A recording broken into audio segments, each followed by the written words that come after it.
On this vote, the yeas are 253, the nays are 151. The amendment is adopted. There being no further amendments under the rule, the committee rises.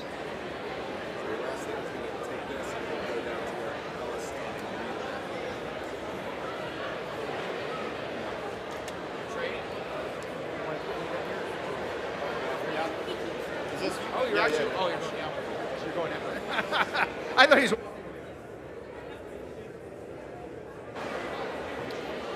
Mr. Chairman.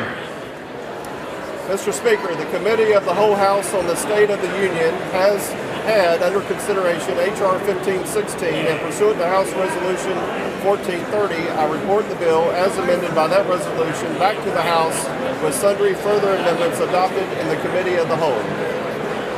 The Chair of the Committee of the Whole House on the State of the Union reports that the committee has had under consideration the bill H.R. 1516 and pursuant to House Resolution 1430 reports the bill as amended by that resolution back to the House with sundry further amendments adopted in the Committee of the Whole.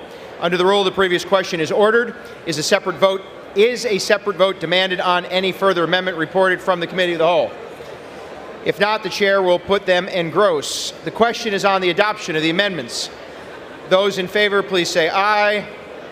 Those opposed, please say no. The ayes have it. The amendments are adopted. The question on the engrossment and third reading of the bill. Those in favor, please say aye. Those opposed, please say no. The ayes have it. Third reading. A bill to establish Department of Homeland Security funding restrictions on institutions of higher education that have a relationship with Confucius Institutes and for other purposes. The House will be in order.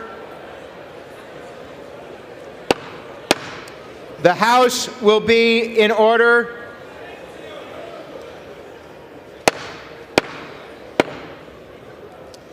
The House will be in order.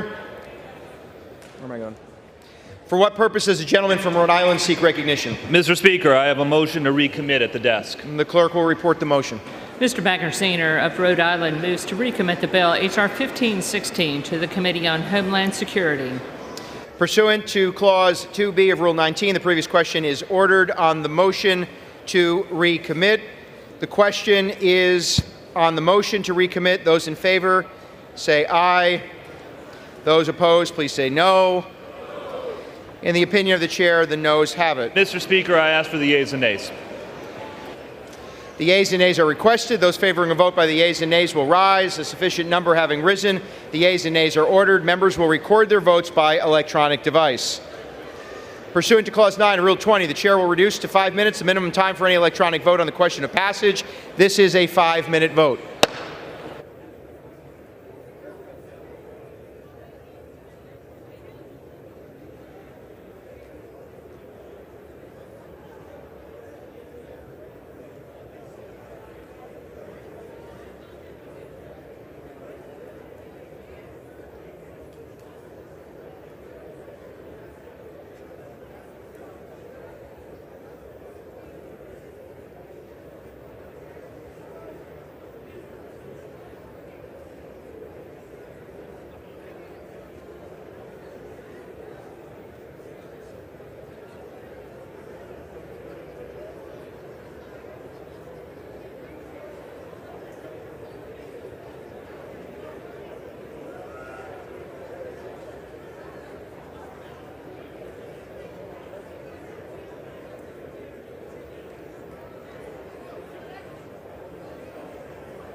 Have all members voted?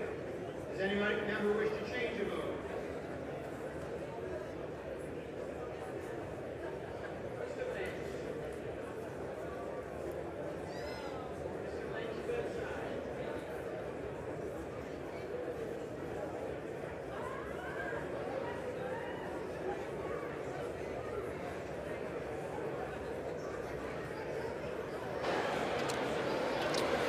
On this vote, the yeas are 197, the nays are 213.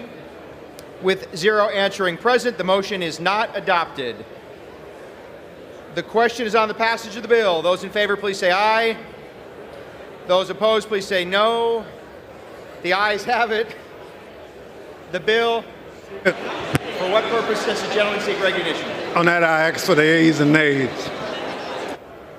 The yeas and nays are requested. Those favoring a vote by the yeas and nays will rise. Sufficient number having risen, the yeas and nays are ordered. Members will record their votes by electronic device. This is a 5-minute vote.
member wish to change a vote?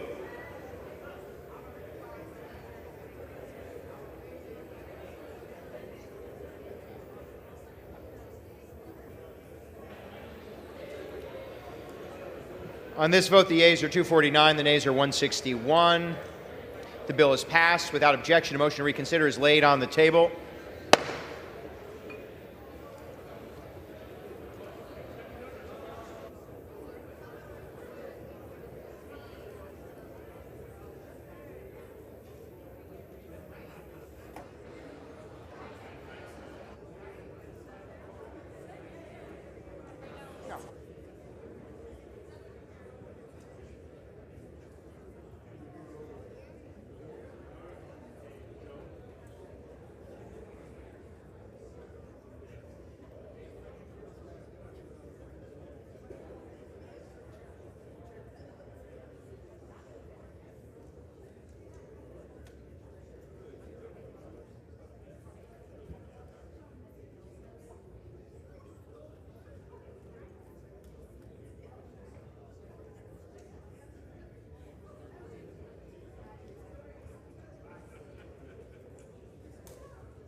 The House will be in order. Members are reminded to take their conversations off the floor.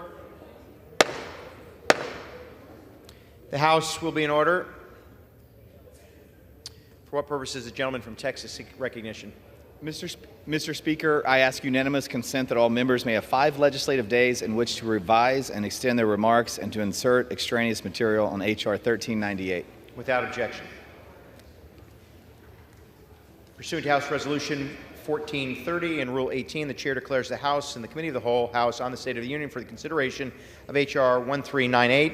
The Chair appoints the gentleman from Colorado, Mr. Lopez, to preside over the Committee of the Whole.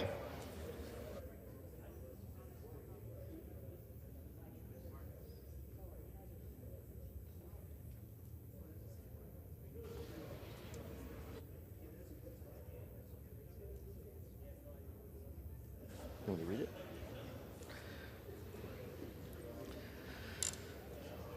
The House is in the Committee of the Whole House of the State of the Union for the consideration of H.R. 1398 with a clerk, which the clerk will report by title. A bill to establish the CCP Initiative program and for other purposes. Pursuant to the rule, the bill is considered read in the first time. General debate shall be confined to the bill and should not exceed 1 hour, equally divided and controlled by the chair and ranking minority member of the Committee on the Judiciary or their respective designees. The gentleman from Texas, Mr. Gooden, and the gentleman from New York, Mr. Nadler, which will control 30 minutes. The chair recognizes the gentleman from Texas. Mr. Chair, I yield myself such time as I may consume. The gentleman is recognized. Thank you, Mr. Speaker. H.R. 1398, the Protect America's Innovation and Economic Security from CCP Act, focuses our attention on the single greatest threat to the American people, the Chinese Communist Party. Our intelligence community has been raising these concerns for years, labeling China the defining threat of our generation. These concerns were also echoed in FBI Director Wray's testimony before our House Judiciary Committee back in July. China's multi-pronged war against our people, economy, and infrastructure has caused the CCP to infiltrate our communities, sow disharmony, and steal our hard-earned successes. The CCP achieves this by aggressively targeting and recruiting civilians to spy on other Chinese nationals and to steal critical data from their employers. Trade theft alone costs our economy over $500 billion annually, with China behind most of it. This bill addresses this problem by creating a dedicated program under the DOJ called the CCP Initiative, prioritizing a focus on countering economic espionage. The initiative establishes an enforcement strategy to protect critical sectors most vulnerable to the CCP's thievery: academic institutions, R&D labs, and the defense industrial base. The rollback of the China Initiative left us lacking a dedicated approach and no oversight on issues of critical national interest. This bill fixes the administration's mistakes by adopting a clear, multifaceted approach. It builds a framework of multi-agency cooperation and mutual consultation, ensuring that effective measures against our nation's greatest threat are never compromised by an incompetent executive wing. And to ensure the DOJ's cooperation and dedication of at least some resources in this area, an annual reporting requirement has been included. That secures, secures congressional oversight and involvement. The bill also requires no additional funding from Congress and has a negligible impact on the DOJ's current budget under the program. I'd like to underline that the worst affected by this rollback are people of Asian descent. People of Chinese origin in the United States, especially Chinese American citizens, are identified and disproportionately targeted by the CCP for their schemes. The CCP ruthlessly targets and harasses people, especially those who refuse to bow down and are considered dissidents. Letting this continue without a strong counter leaves our people extremely vulnerable to the CCP's cruelty, which emboldens China. Passing this bill will not only counter existing cases and deter new attempts to infiltrate our country, but also signals that the CCP's days of targeting our communities are over. I urge my colleagues to vote in favor of safeguarding our economy, our people, and our future against the greatest threat of our lifetimes, and join me in supporting H.R. 1398. I reserve the balance of my time. The gentleman of Texas reserves. The gentleman of New York is recognized. Mr. Speaker, I yield myself such time as I may consume. Gentleman is recognized. Mr. Chairman, I rise in strong opposition to H.R. 1398. This legislation, which would establish a so-called CCP initiative within the National Security Division of the DOJ, is simply a rehash of the Trump administration's failed China initiative by another name. Resurrecting this misguided program, as this bill would do, represents a clear step backwards. When the Trump Justice Department launched what it called the China Initiative in 2018, it claimed its purpose was to counter efforts by the Chinese government to steal American intellectual property.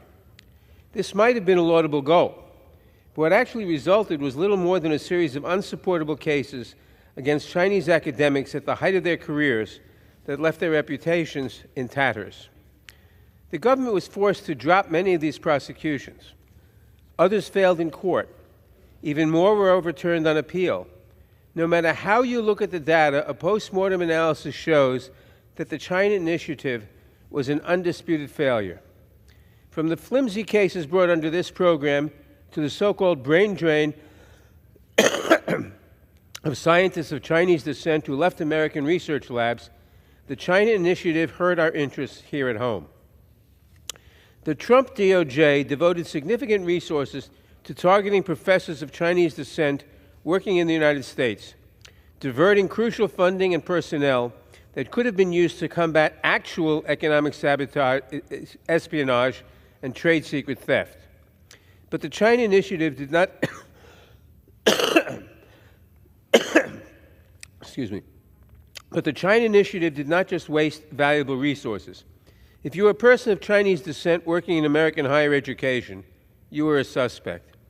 Rather than keeping America safe, the China Initiative divided workplaces, ruined careers, and contributed to anti-Asian hate at the height of the pandemic. The resulting chilling effect hampered American innovation by discouraging foreign talent from moving to American companies and disincentivizing Chinese researchers from accepting positions at our institutions of higher learning. It is foolhardy to punish China by harming American innovation. But by discouraging researchers from working here, that is exactly what the Trump administration did with the China Initiative. Countries around the world send their best and brightest to the United States for education and to perform valuable research in our academic institutions. But instead of welcoming their contributions to our economy and to our society, programs like the China Initiative encourage them to take their training and their talents elsewhere. We cannot quantify those missed opportunities. There is no way to know what inventions never came to be. But we can realize when we made a mistake and move on. This bill would prevent us from doing so. Despite its well-documented failures, reviving the China Initiative is a key plank of the ultra-conservative Project 2025 agenda, the blueprint for a potential new Trump administration. Republicans cannot credibly argue that resurrecting this program is about keeping Americans and our business secrets safe, because we know that racially profiling professors of Chinese descent was unsuccessful. It did, however, contribute to an us versus them mentality that divided Americans and heightened tensions across the country. It is particularly disappointing that we are engaging in this partisan exercise because the fact is that Democrats and Republicans largely agree that China poses a threat to the United States. There are bipartisan bills ready for markup, ones that could pass on suspension today, but instead, the majority has chosen to take up bills that divide us. Since the end of the China Initiative, the DOJ has embraced a broader strategy to counter threats from hostile nations, not just China, but Iran, North Korea, and Russia. For example, the Disruptive Technology Strike Force has been lauded by both sides of the aisle for doing what the China Initiative failed to do. It collaborates across agencies to prevent nation-state actors from illicitly acquiring our most sensitive technology by successfully investigating and prosecuting illegal procurement networks. We are on the right path to protecting our nation's secrets and keeping Americans safe. This legislation would take us in the opposite direction. I oppose this legislation. I encourage my colleagues to do the same, and I reserve the balance of my time. The gentleman of New York reserves. The gentleman of Texas is recognized. Thank you, Mr. Speaker. You know, I have heard a lot about the ruined lives of intellectuals and academics. I've also heard about the conviction rate. You know, it is true there were only 8 convictions, but one of the comments made was we should focus resources on actual problems. Well, what happened when we did that? When we took away this China Initiative and replaced it with nothing? In the last 2 years, we've only had 2 convictions. So our Department of Justice has really failed to protect our domestic industry. It's really failed to protect those who've been preyed on by China, and the CCP Initiative serves to correct that. And so I would like to yield to my colleague 3 minutes from Virginia. The gentleman is recognized. Thank the gentleman. I want to thank the gentleman from Texas for offering the bill and rise in support of it. The ranking member of the committee indicated that we are moving in the right direction, but in looking at the numbers coming out of this Justice Department, this Biden-Harris Justice Department, it's clear that we're not moving in the right direction. It's clear we're not moving at all. We're standing still. According to the Department of Justice, approximately 80% of all economic espionage cases prosecuted by DOJ involve theft of trade secrets by the Chinese government or its instrumentalities or agents, and approximately 60% of all trade secret misappropriation cases brought in the United States have a nexus to the People's Republic of China under the CCP. This is a strategic and intentional campaign by the CCP of intellectual property theft against the United States that has an annual cost estimated at approximately $500 billion. During the Trump administration, the DOJ established the China Initiative within the department to address the risks posed by the CCP and to prioritize prosecution of IP theft cases. Despite the success of the China Initiative, the Biden administration bowed to pressure from radical leftists and canceled the program. And although they continue to claim that they have stood up a new program, it has not reached the successes of the China Initiative. In fact, the DOJ opened 0 new economic espionage cases in 2022. I'm concerned by this administration's approach to IP theft and economic espionage by the CCP. In fact, under current law, spies operating on behalf of the CCP who have been expelled from the U.S. can immediately reapply for visas. The CCP exploits this loophole as part of their whole-of-nation approach to steal sensitive information from American companies and universities. I have a bill to close this loophole, and I want to thank my colleague, Mr. Gooden, for co-sponsoring it. As the bill continues before us today, I believe it's important we require DOJ resumes its important work that was being conducted by the DOJ's China Initiative during the Trump administration. I support this legislation, and I yield back to the gentleman. The gentleman from Texas reserves. I reserve. The gentleman from New York is recognized. Mr. Speaker, I now yield 2 minutes to the distinguished gentleman from Georgia, member of the committee, Mr. Johnson. The gentleman is recognized. Thank you, Mr. Speaker. Thank you, Mr. Speaker. Mr. Speaker, we've seen this movie before, and it did not end well. On the IP subcommittee, where I am ranking member, we have discussed with real concern about economic espionage and theft of trade secrets by the government of China. But while we have legitimate concerns, this bill is a foolish attempt and a damaging way to address those concerns. The Department of Justice already had a China initiative from 2018 to 2022, and it failed to achieve any convictions related to economic espionage or trade secrets. Yet, it did cause significant real-world harm. Many academics faced long-term personal and professional damage, and there was a chilling effect on researchers of Chinese descent. Chinese American scientists, American citizens, mind you, reported that fear of discrimination kept them from pursuing cutting-edge research and made them avoid federal grant applications. And that chilling effect spread beyond Chinese and Chinese American professionals. A 2021 survey of thousands of physicists found that 43% of early career researchers believed that the U.S. was unwelcoming for international students and scholars. America has thrived because it has been a land of innovation, and the China Initiative stifled that innovation. Wisely, DOJ canceled that program in 2022, and it was a failure then, and it would be a failure now. Let's leave it in the past where it belongs, and with that, I yield back. The gentleman from New York reserves. The gentleman from Texas is recognized. Thank you. You know, I want to say first, the current DOJ, the Biden DOJ, they performed their own review, and they found not a single case was handled or considered with bias or prejudice, and they concluded that all decisions were born out of genuine national security concerns. And that's in response to this claim that lives have been ruined and that these were racist pursuits. You know, the other thing I want to say is that this bill is race, gender, and nationality neutral. Investigations are conducted based on the factual reality of the situation. Foreign nationals tend to favor recruiting people of their own origin, and that's especially so with the CCP.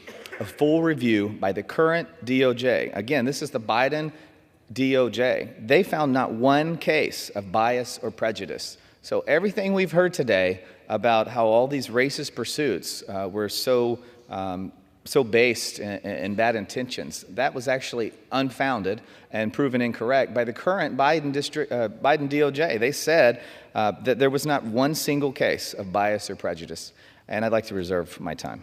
The gentleman reserves. The gentleman from New York is recognized. Mr. Speaker, I now yield 2 minutes to the distinguished gentlelady from California, Ms. Chu. The gentlewoman is recognized. As chair of the Congressional Asian Pacific American Caucus, I rise in strong opposition to the deceptively named Protect America's Innovation and Economic Security from CCP Act. It brings back the shameful China Initiative, which is the new McCarthyism. Rather than protecting America's innovation, this bill would hurt it with a Trump-era China Initiative, a program that assumed that researchers and scholars in America should be investigated if they had a nexus with China, such as being born there or having relatives from there. They targeted them and arrested them, but here's what you need to know. most of the cases overwhelmingly failed to prosecute actual cases of economic espionage or trade secret theft. Nearly all cases had no connection to national security or espionage, but rather paperwork mistakes. Many cases were dropped or withdrawn without explanation. But for so many researchers and professors, the damage was already done. By racially profiling innocent Asian American scientists because of their ethnicity, the China Initiative ruined their reputations, finances, and lives. They were traumatized, arrested in front of their families, fired, and went into deep debt. McCarthyism had deadly effects in the 1950s, and so does the China Initiative, harming our country's competitive edge by casting a chilling effect on our academic community. So let me be clear. While we all want to stop American secrets from being stolen, investigation should be based on evidence of criminal activity, not race and ethnicity. This bill brings back the shameful mistakes of the China Initiative. It would stoke anti-Asian xenophobia, and it would hurt American innovation by contributing to the reverse brain drain of talent from U.S. to the PRC, from which only the CCP itself stands to benefit. I urge my colleagues to vote no. The gentleman from New York reserves. The gentleman from Texas is recognized. Thank you, Mr. Speaker. I would think the chair of the Asian Pacific American Caucus would want to stand against China with me, but I will do it alone on behalf of those who are willing to stand up against the Chinese Communist Party. I denounce everything that's been said about this bill being racist. I absolutely denounce the false claims of racism. They are baseless. I actually join with the Biden DOJ in saying that the Trump prosecutions, there was no biasness, there was no racism. And I'd like to stand up for the Chinese American citizens that are being prosecuted, persecuted, searched after, and in some cases destroyed, while some of our friends across the aisle do nothing.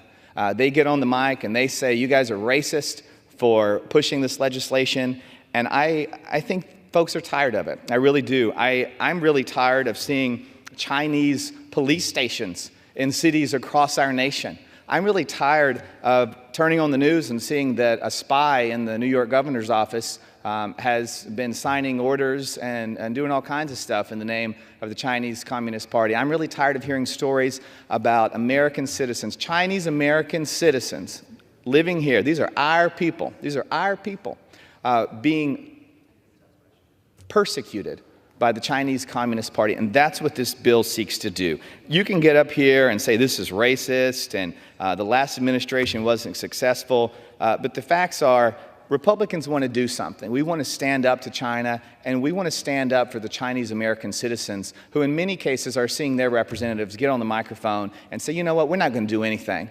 We're going to say that China's a threat, but we're really not going to support any legislation that it would do something about it. And so I am really excited about this bill. I'm even more excited about the Trump administration that's coming up, because we're going to really go after China. And Chinese Americans across the United States should really, really be excited about Donald Trump taking over as president, because they will finally have an advocate in the White House after 4 years of being disregarded. I reserve.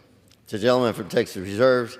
The gentleman from New York is recognized. Mr. Speaker, 2 comments before I call on the next speaker. Number one, I wouldn't count on the next Trump administration. Maybe, but I wouldn't count on it. Number 2, during the Trump administration, anti-Asian crimes spiked. And as I recall, we passed an anti-Asian crimes bill, which was signed into law by President Biden. I now yield 2 minutes to the distinguished gentleman from Texas, Mr. Vesey. Thank you very much. I rise today to... The gentleman is recognized. Mr. Chair, I rise today to oppose the consideration of H.R. 1398 to protect America's innovation and economic security from the CCP Act. This bill aims to combat Chinese espionage, protect U.S. intellectual property and trade secrets, and monitor threats to the U.S. infrastructure posed by China.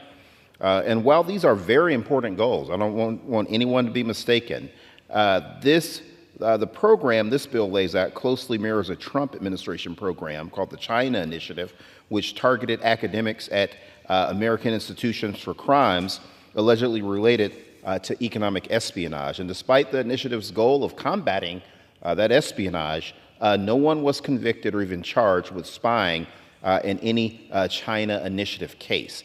However, what the program did do was stoke a lot of fear in the Asian American communities and contributed to a rise in anti-Asian hate, something that I think that all of us, regardless of party, should be against. And for this reason, at the appropriate time, I will offer a motion to recommit this bill back to committee. And if the House rules permit it, I would have offered the motion with an important amendment to this bill. My amendment will be composed of H.R. 3130, the Protecting Election Administration from Interference Act, which I co-led with my good friend Colin Aldred, also of North Texas. And what this bill would do is strengthen our democracy by establishing greater safeguards against potential election subversion efforts, something that unfortunately became very real, as most of us recall, in January 2021.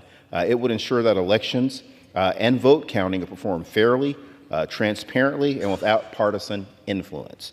The bill expands crucial protections for election administrators engaged in vote counting, canvassing, and election certification, and it also allows a framework for punishment for people who seek to intimidate, threaten, or coerce election workers. The gentleman's time has expired. I yield the gentleman another minute. The gentleman is recognized. Thank you, Mr. Speaker.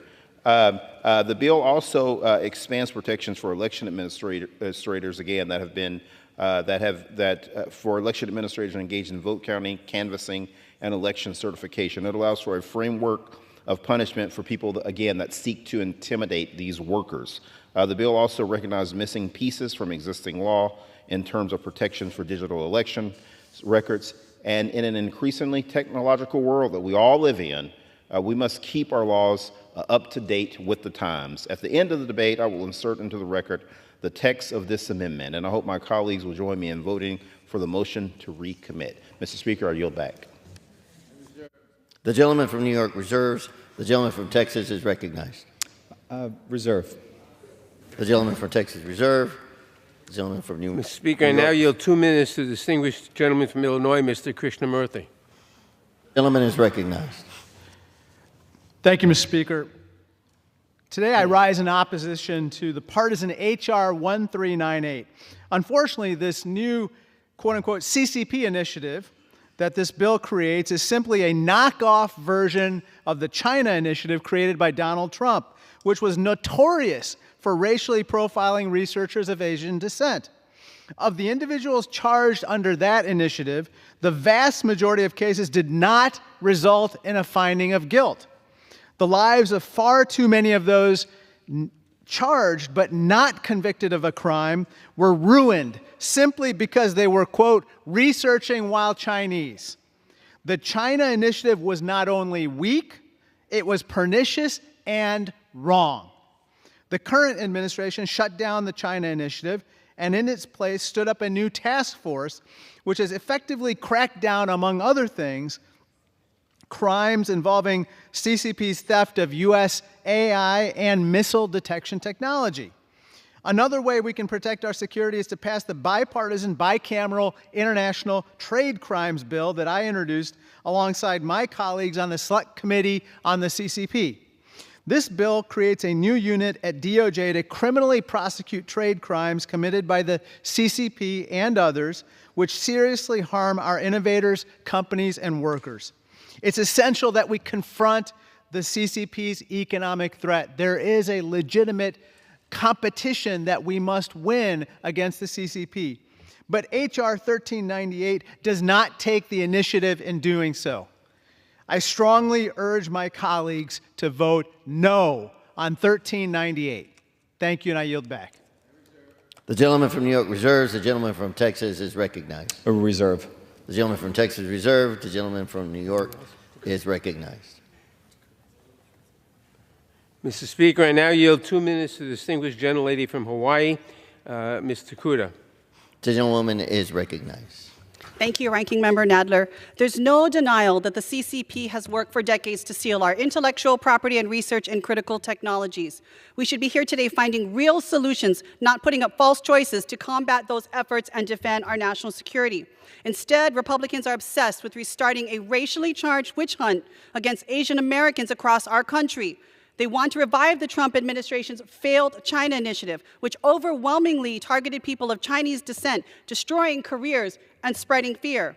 Despite years of damage, Asian Americans across the country have been telling us that the China initiative was racially profiling them and infringing on their civil rights. Yet House Republicans' proposal for restarting a CCP initiative includes no language that would address these concerns. I filed an amendment to try and address this issue, but House Republicans refused to allow my amendment to be considered.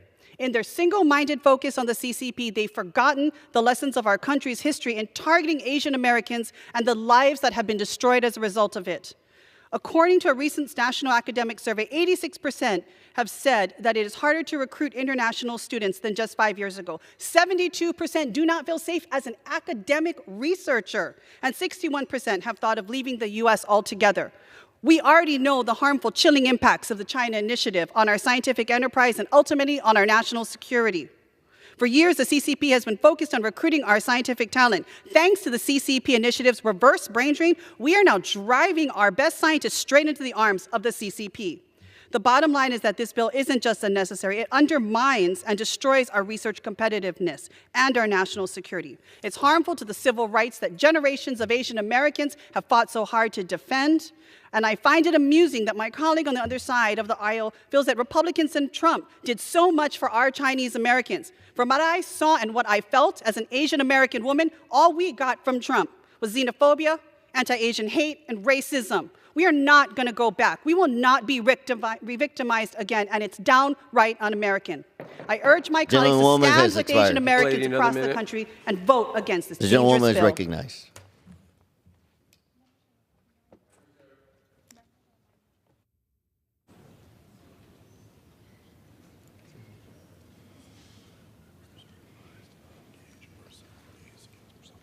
Members are reminded to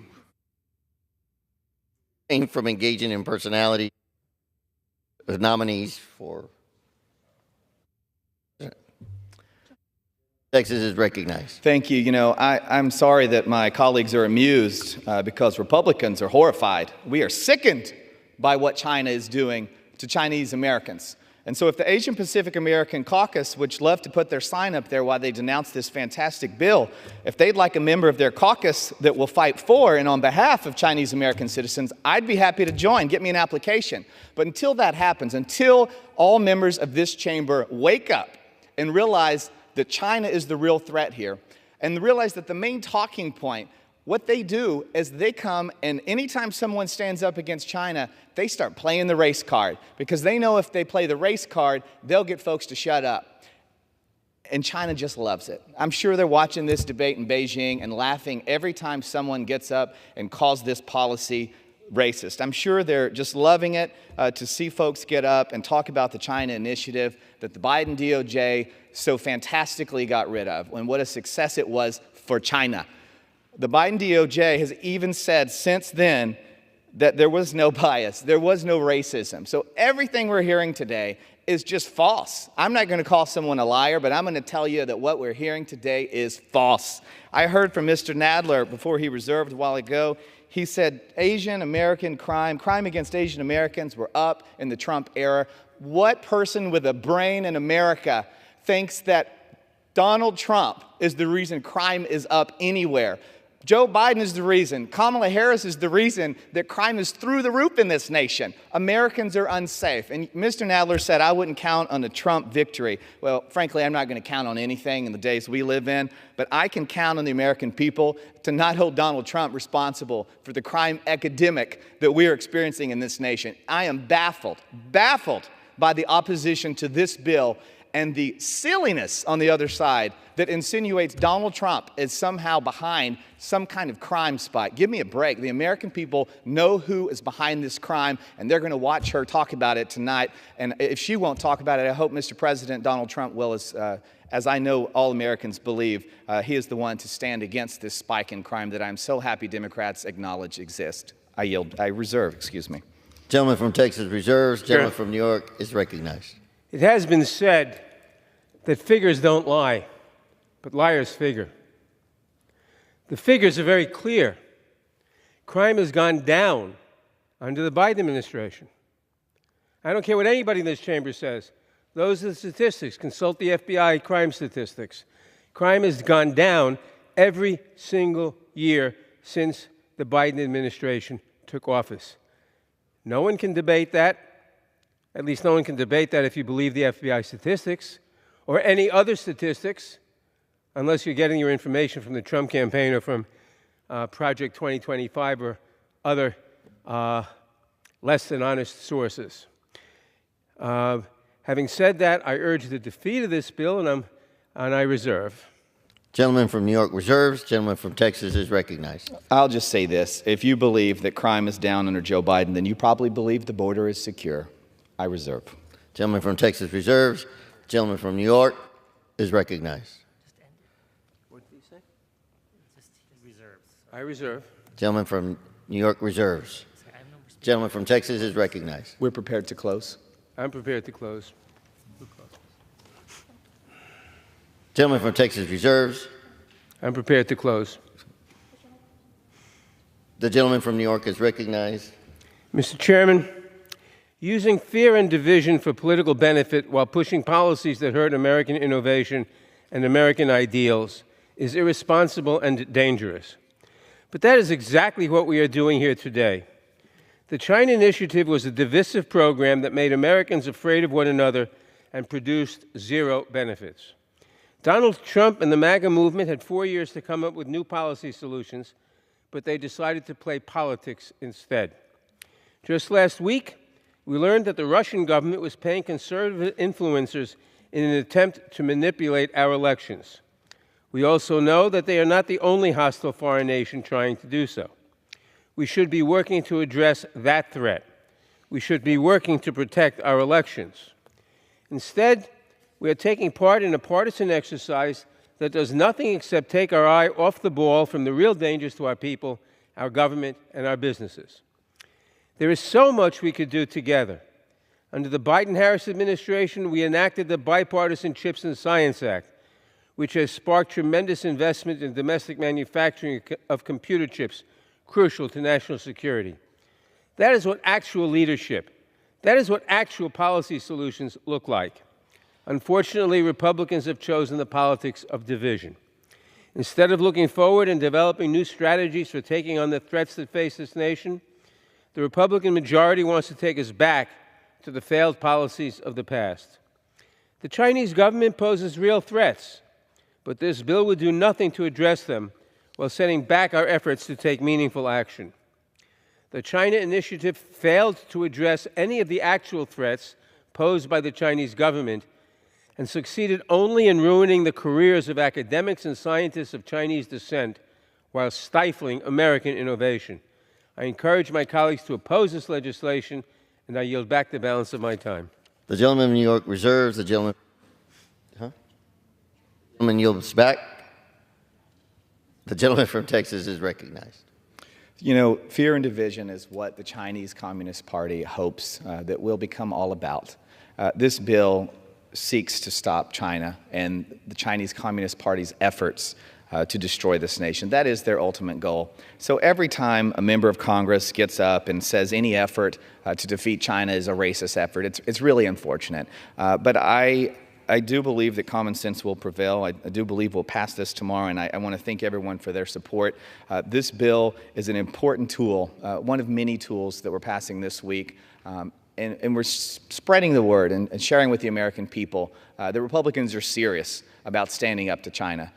that Donald Trump is serious about standing up to China. And despite the fact that we've taken the last 4 years off and let China climb ahead, we've opened our borders and said, send as many millions of folks as you want.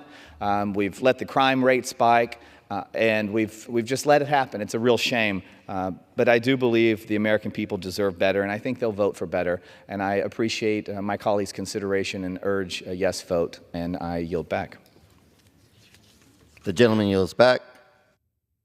All time for general debate has expired. Pursuant to the rule, the bill shall be considered for amendment under the 5-minute rule. In lieu of the amendment in the nature of the substitute recommended by the Committee on the Judiciary, printed in the bill, an amendment in the nature of substitute consisting of the text of Rules Committee Print 118-45 shall be considered as adopted. The bill as amended shall be considered as the original bill for the purpose of further amendment under the 5-minute rule and shall be considered as read. No further amendment to the bill as amended shall be in order except those printed in Part A of House Report 118-656. Each such further amendment may be offered only in the order printed in the report by a member designated in the report, shall be considered read, shall be debatable for the time specified in the report, equally divided and controlled by the proponent and the opponent, shall not be subject to amendment, and shall not be subjected to a demand for division of the question.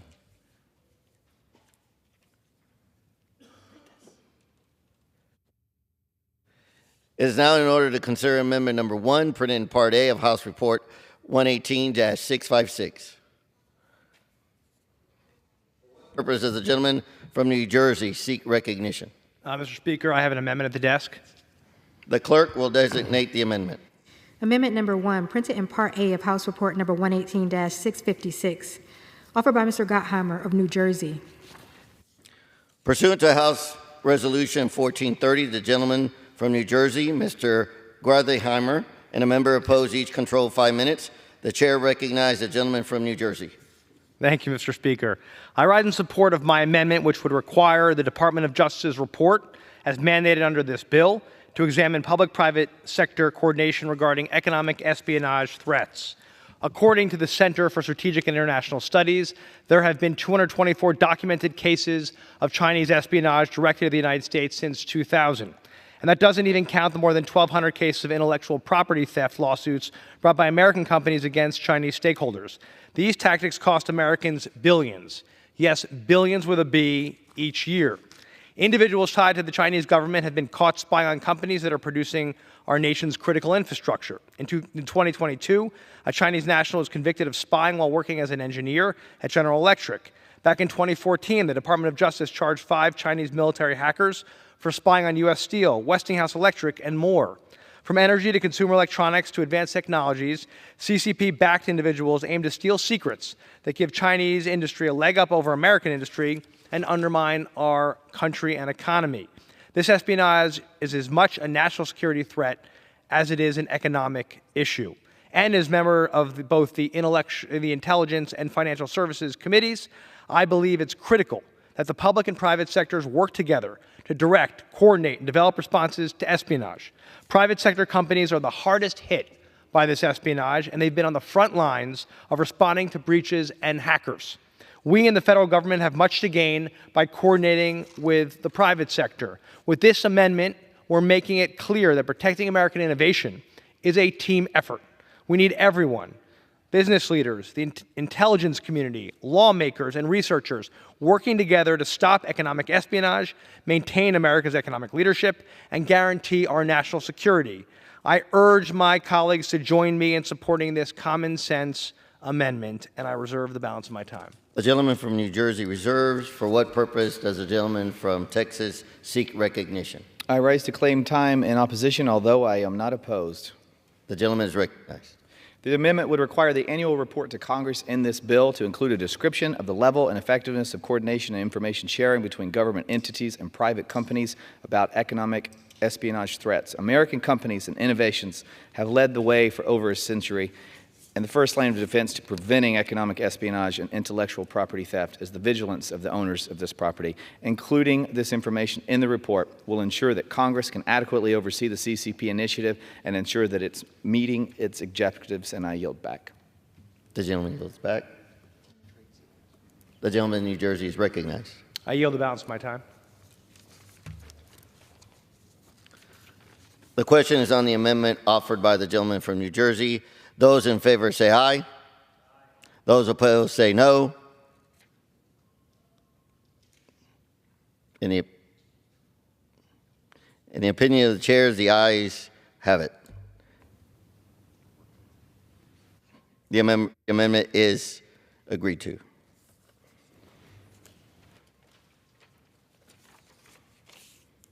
It is now in order to consider amendment number 2, printed in Part A of House Report 118-656. For what purpose does the gentleman from New Jersey seek recognition? Mr. Speaker, I have an amendment at the desk. The clerk will designate the amendment. Amendment number 2, printed in Part A of House Report number 118-656, offered by Mr. Gottheimer of New Jersey. Pursuant to the House Resolution 1430, the gentleman from New Jersey, Mr. Gottheimer, and a member opposed each will control 5 minutes. The chair recognizes the gentleman from New Jersey. Thank you, Mr. Speaker. I rise in support of my amendment, which would require the Department of Justice's report, as mandated under this bill, to examine the Chinese Communist Party's financial intelligence capabilities, and more broadly, the role of China's intelligence agencies in economic espionage. Let me start by outlining the scope of the problem. China is the main source of economic espionage against the United States. About 80% of the economic espionage cases that the Department of Justice prosecutes involve China and its affiliates. Anything we can do to monitor Chinese intelligence ecosystem will help in our fight to stop economic espionage here at home. As a member of the House Financial Services and Intelligence Committees, I'm keenly aware of the public-private sector fusion in China. Because of its 2017 intelligence law, the CCP and Chinese intelligence agencies have disproportionate power over the country's industry. As we've seen with TikTok, industry and government are working in concert at the direction and funding of the CCP and to undermine our country. Chinese intelligence agencies are the linchpin to understand the coordinated campaign to steal and profit from American trade secrets. That's precisely why I've offered my amendment. We need the United States federal government to monitor these agencies' role in economic espionage. Maintaining America's economic competitiveness is something that we all can agree on.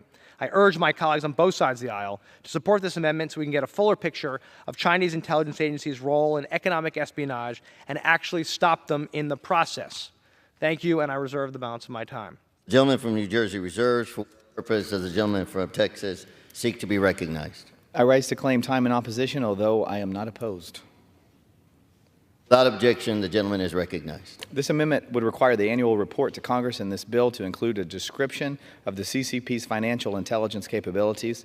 The CCP's decided that the fastest way to catch up to the technological leadership of the United States is to steal U.S. intellectual property. This theft is not only an economic issue, but also a national security issue, and technological success often leads to financial success. By engaging in financial intelligence activities, the CCP can ascertain which companies and entities have the most valuable intellectual property. And to appropriately counter the economic and national security threats posed by the CCP, we need to understand their ability to conduct financial intelligence activities. So thank you, and I yield back. The gentleman yields. From New Jersey is recognized. Thank you, Mr. Speaker. Thank you, Mr. Gooden. I appreciate the support for these two amendments, and I yield the balance of my time. The question is on the amendment offered by the gentleman from New Jersey. Those in favor say aye. Those opposed say no. In the opinion of the chair, the ayes have it. The amendment is agreed to. It is now in order to consider amendment number 3, printed in Part A of House Report 118-656. For what purpose does the gentleman from New York seek recognition? Mr. Speaker, I have an amendment at the desk. The clerk will designate the amendment. Amendment number 3, printed in Part A of House Report number 118-656, offered by Mr. Molinaro of New York. Pursuant to the House Resolution 1430, the gentleman from New York, Mr. Maliano, and a member opposed each will control 5 minutes. The chair recognizes the gentleman from New York. Thank you, Mr. Speaker. You pronounced my name better than my own grandmother, so thank you. The underlying bill, the Protect America's Innovation and Economic Security from CCP Act, importantly counters the Chinese Communist Party's illegal and grossly unethical practice of stealing trade secrets, economic espionage, and hacking against American companies. The bill does this, as we note, by establishing a special office at the Department of Justice whose sole purpose is to identify and prosecute those who engage in this illegal behavior. The office will also work to protect critical infrastructure in the United States against external threats from China. The bill also requires a report from the Attorney General to Congress. My amendment includes in this report an assessment of the economic loss to the United States as a result of hacking and trade secret theft by China. We currently don't have an accurate number as to how much economic damage the Chinese Communist Party has caused in the United States through economic espionage, hacking, and intellectual property theft. My amendment will allow us to quantify the true monetary toll China is causing to our economy and our businesses, and allow us to see how impactful this underlying legislation really is. The United States is the biggest economy in the world because we encourage innovation and entrepreneurship. China doesn't, and instead relies on stealing our innovations, our ideas, for their benefit. This amendment will highlight just how damaging China is to our economy. I urge my colleagues to adopt this amendment, and I reserve the balance of my time. The gentleman from New York reserves. For what purpose does Mr. Nadler seek to be recognized? I claim the time in opposition, though I am not opposed. Without objection, the gentleman is recognized. Thank you, Mr. Chair. I claim that this amendment would add to the annual report a study on the impact of hacking and trade secret theft by the PRC on the United States economy. If anything, this amendment highlights the magnitude of agreement between Republicans and Democrats on the danger from the government of China to our economy and our security. I have no problem with the Department of Justice increasing its reporting to us. I, too, would like to know how hacking by PRC-affiliated groups impacts the United States economy. For that matter, I'd like to know how it impacts our elections and our national security, too. If this bill only consisted of its annual report section, we could all agree and move on. Agreement, however, is not a possibility under this partisan exercise. The China Initiative is part of the Trump Project 2025 agenda, not because of its potential for good bipartisan work. Rather, when the China Initiative was an active program, it divided Americans and encouraged foreign scientists to leave our research labs. This bill would do the same, and improving the reporting section, unfortunately, will not change that. I reserve the balance of my time. Mr. Nadler reserves. For what purpose? The gentleman from New York is recognized. I appreciate my colleagues' support of my amendment. I look forward to bipartisan support of the bill in chief, and with that, I yield the balance of my time.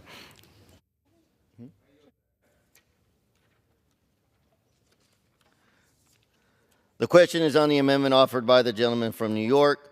Those in favor say aye. Those opposed say no.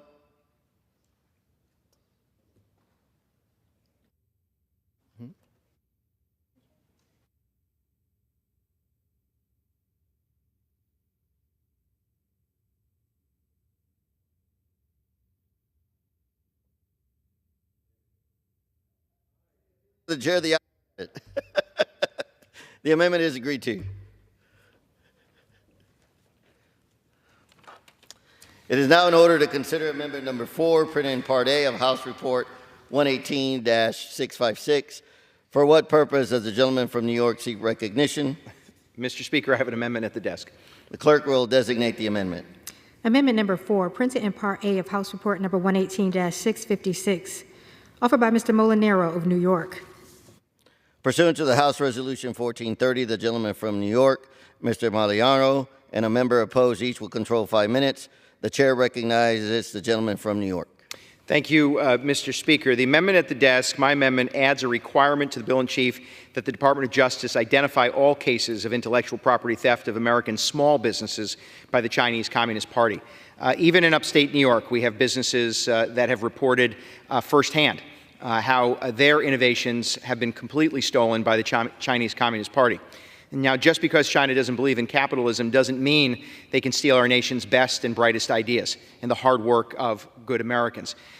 All of this created through the opportunities of capitalism and what capitalism provides. This amendment will help us better understand the true scope to which China is harming our small businesses and our economy and provide us with information needed to best target the criminal actors behind these cowardly crimes. Again, I urge my colleagues to adopt the amendment, and I reserve the balance of my time. Gentleman from New York reserves. For what purpose does Mr. Nadler seek to be recognized? Mr. Speaker, I claim the time in opposition to this amendment, though I am not opposed. Objection. The member is recognized. Mr. Chair, this amendment would require agencies to identify intellectual property theft of small businesses by the CCP. I have no concerns with adding this to the legislation, and I agree that it is important that we root out instances of intellectual property theft of small businesses. Unfortunately, adding this provision to H.R. 1398 does not make small businesses any safer from IP theft by the government of China. In fact, it puts them in even more danger. Since the end of the China Initiative, the Department of Justice has implemented the strategy for countering nation-state threats and the disruptive technology strike force, which have been effective at rooting out economic espionage and trade theft by nation-states, including China. The China Initiative was a total failure, and adding this well-intentioned amendment to Frankenstein's monster is not going to make this program less of a failure when we resurrect it. Moreover, by requiring the DOJ to create a duplicate program and then attempting to impose limitations on the use of resources, this bill would dilute and ultimately reduce the ability of the prosecutors and investigators to respond to the range of foreign threats faced by the United States. Again, I support this amendment and the spirit with which it is offered, even though it would not improve the underlying bill. I reserve the remainder of my time. The gentleman from Mr. Nadler reserves. The gentleman from New York is recognized. I appreciate my colleagues' full-throated endorsement of my amendment, and I yield back the balance of my time.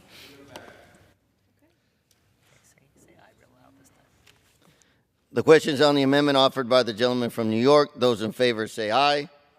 Those opposed say no. In the opinion of the chair, the ayes have it. The amendment is agreed to. It is now in order to consider amendment number 5, printed in Part A of House Report 118-656. For what purpose does the gentleman from Florida seek recognition? I rise as the designee for the gentleman from Florida, and I have an amendment at the desk. The clerk will designate the amendment. Amendment number 5, printed in Part A of House Report number 118-656, offered by Mr. Mills of Florida. Pursuant to the House Resolution 1430, the gentleman from Florida, Mr. Mills, and a member opposed, each will control 5 minutes. The chair recognizes the gentleman from Florida. Thank you, Mr. Speaker. I'd like to thank the gentleman from Texas, Mr. Gooden, for crafting this legislation that protects America's innovation, economic security from CCP activity. I rise today in support of this bill, as well as to offer an amendment on behalf of Congressman Byron Donalds, my fellow Florida man. This amendment would modify the underlying bill to include an analysis of the national security risks of the CCP's unmanned aircraft and associated elements in the national airspace system. Chinese drones are accounting for about 70% of the global drone market and 90% of the U.S. drone market. Additionally, Chinese drones have actively been undercutting U.S. government contracts from U.S. companies by at least 50%. Federal, state, and local governments use these Chinese drones for activities that include highly sensitive information from evaluating critical infrastructure and military operations. Data stored from Chinese drones are subject to Chinese cybersecurity law, which requires New York operators to store select data within China and allows Chinese authorities to receive critical data notification. China also dominates in critical manufacturing parts, including the semiconductors and communications equipment that are found in almost every drone today. China has been known to have the capabilities to track and affect flights of the CCP drones, which could become troublesome even to those American aircraft. If you haven't picked up yet, the Chinese drones are a major national and economic security risk to the United States. This amendment will provide a crucial analysis of CCP unmanned aircraft and associated elements in the national airspace system, which will enable the United States to craft solutions to defend ourselves from these national and economic risks. Congressman Donalds is right to be concerned with the proliferation of Chinese drone technology and the security threats which they pose. I'm proud to offer this amendment on behalf of my Florida man and urge all members who want to protect America's innovation and economic security to join me in supporting it and the underlying legislation. With that, I reserve the balance of my time. The gentleman from Florida reserves. For what purpose does the gentleman from New York seek to be recognized? Mr. Chairman, I claim the time in opposition to this amendment, though I am not opposed. Objection. The gentleman is recognized. Mr. Chairman, this amendment would require an analysis of the use of unmanned aircraft by the PRC, as well as related elements such as communication links and components required to operate safely and efficiently in national airspace. I appreciate that the gentleman from Florida is curious about spying by the PRC in the United States. I think we all are. As with all of these other amendments, even if by themselves they are a good or even just neutral idea, They cannot make the China Initiative redux any better. I've said this repeatedly throughout this process. Excuse me. We agree on the threat from the government of China. So what is the purpose of bringing up a bill that divides us? I would also note that the investigation into the PRC's use of CUAS to spy on the United States is being conducted by multiple agencies, including the Pentagon, the Department of Homeland Security, and the FBI. Some Republicans in Congress have fought to defund the FBI and CISA over the past 2 years. Agencies that are working to counter nation-state threats are the very same ones that some of my colleagues across the aisle want to destroy. If we want to keep America safe and our economy strong, the best action we can take is to fund the government entirely and in a bipartisan fashion. But instead, we are here in this chamber playing politics instead. I reserve the balance of my time. The gentleman from New York reserves. The gentleman from Florida is recognized. I want to thank the gentleman from New York for his support and endorsement, and also an understanding that I hear what you're saying. But I will just say one thing. We must be reminded of the China Initiative 2018, which was established, which was eliminated by the Biden-Harris administration in February of 2022, where over $500 billion prior to that had been stolen by the Chinese CCP and the PRC. So I just want to go ahead and caution the fact that the support for the 1398 does in fact help us and is not considered to be an anti-Asian bill as what they tried to establish. So with that, I'll go ahead and yield the balance of my time. The gentleman from Florida yields. The gentleman from New York yields. The question is on the amendment offered by the gentleman from Florida. Those in favor say aye. Those opposed say no. In the opinion of the chair, the ayes have it. The amendment is agreed to. It is now in order to consider amendment number 6, printed in Part A of House Report 118-656. For what purpose does the gentleman from Florida seek recognition? Mr. Speaker, I have an amendment at the desk. The clerk will designate the amendment. Amendment number 6, printed in Part A of House Report number 118-656, offered by Mr. Mills of Florida. Pursuant to the House Resolution 1430, the gentleman from Florida, Mr. Mills, and a member opposed, each will control 5 minutes. The chair recognizes the gentleman from Florida. Thank you, Mr. Speaker. I'd also like to thank once again the gentleman from Texas, Mr. Gooden, for yielding me the time and putting together this important bill, the Protect America's Innovation and Economic Security from CCP Act. I rise today in support of this legislation as well as to offer an amendment to it. As has been noted, the annual cost of intellectual property theft is estimated to be around $500 billion annually. What are we doing about it? The Trump administration created a program to counteract this espionage and prosecute individuals that were taking advantage of American ingenuity and innovation. But leave it to the Biden-Harris administration to cancel yet another program that was working. It's ironic how this has happened so many times, Mr. Speaker. Trump policies at the border are keeping Americans safe, and better cancel them. Trump policies are working to grow the economy and people's paychecks, better cancel them. Trump policies are promoting peace around the world, we can't have that. Following the Biden-Harris shutdown of the Chinese Initiative, there were zero, I repeat, zero, new economic espionage cases that were opened in 2022. It reminds me of the progressive DAs in Democrat-run cities that have stopped prosecuting crimes and that are saying, look, crime is down, you're safe with me now. Well, we're not safe in this country, Mr. Speaker, nor are we safe from the threats abroad with the Biden-Harris administration. My amendment is very straightforward. When the DOJ prosecutes bad actors linked to Chinese Communist Party, and they certainly will, they are directed to share that information with the Department of Defense and the Department of Commerce so they can update their blacklist and further protect the American companies. This includes down to the subsidiary level when CCP entities that get caught try to evade detection through corporate proxies. For example, we've seen when the Aviation Industry Corporation of China, also called AVIC, and the China Airborne Missile Academy was placed on the DoD's Chinese military companies list. While the DoD and defense contractors are prohibited from acquiring materials from AVIC, equipment made by the sanctioned company continues to find its way into our defense supply chains through a subsidiary company, OVED, in part of AVIC. This abuse is not specific to any one company or any one subsidiary, but it is a tactic utilized by the CCP to obscure its economic warfare and in fog of financial connections. We simply can't allow this, Mr. Speaker. I urge adoption of this amendment and the underlying bill to better protect America, Americans, and American interest. With that, I reserve the balance of my time. The gentleman from Florida reserves. For what purpose does the gentleman from New York seek recognition? Mr. Chairman, I claim the time in opposition to this amendment. The gentleman is recognized. Mr. Chair, this amendment would require prosecutors to investigate investments made by Chinese companies and subsidiaries listed on the Bureau of Industry and Securities Entity List and the DoD's PRC military companies list. I oppose this amendment primarily because the language here exemplifies the broader problem with the entire legislation. By requiring an agency to investigate certain parties, the China Initiative did not give prosecutors leeway to prioritize cases or to choose where to expend resources. This all-or-nothing approach resulted in a culture of fear in research labs across America, with few successful prosecutions to show for it. This approach is what led to investigations of grant applications for paperwork errors.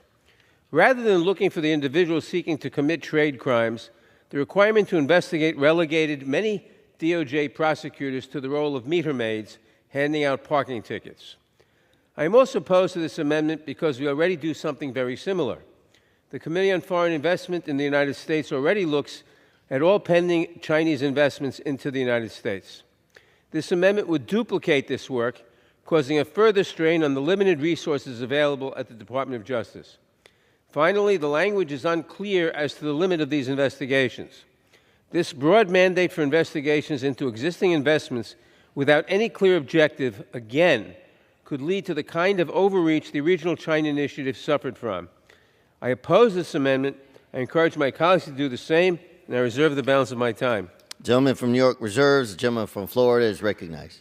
Well, I appreciate the gentleman from New York sharing his concerns. I would go ahead and argue that whatever the 2018 China Initiative had actually rendered with regards to the amount of investigations or findings is still far better than what the Biden-Harris has done, where they've had zero, Mr. Speaker, since 2022 when they canceled this. I would also remind everyone that this is a simple thing for us. What are we asking for here? We're asking for the DOJ to do their job to prosecute bad actors of the Chinese Communist Party.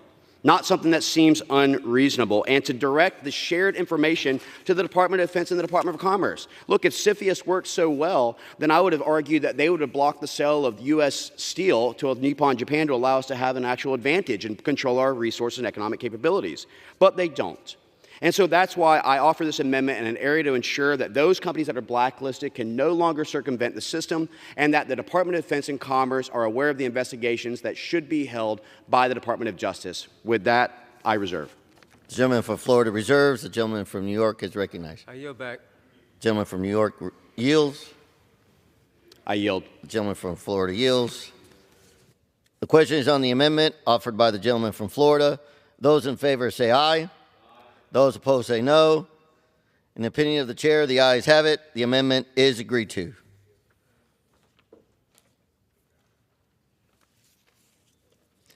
There being no further amendment under the rule, the committee rises.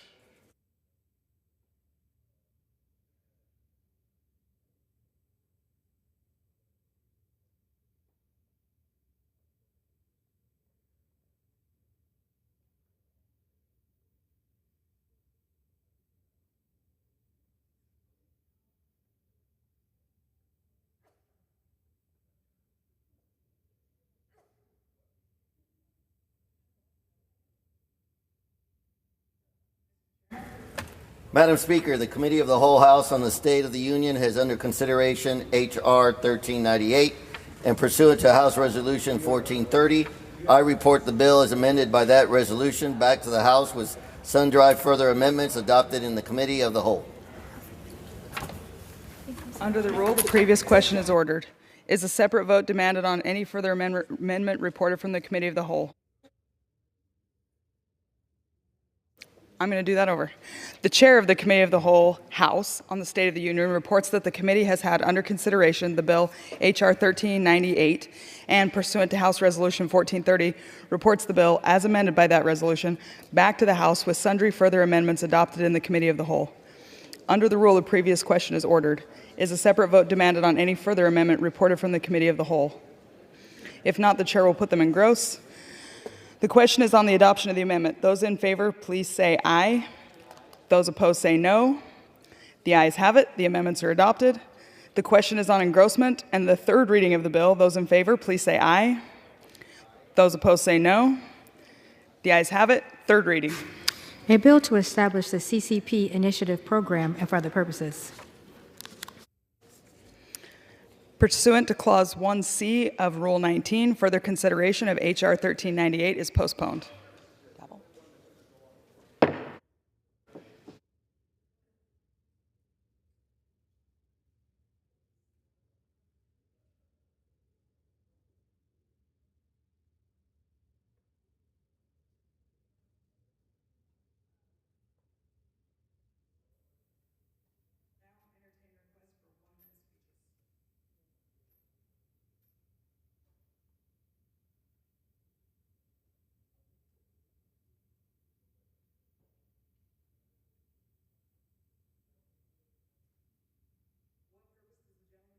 Seek recognition.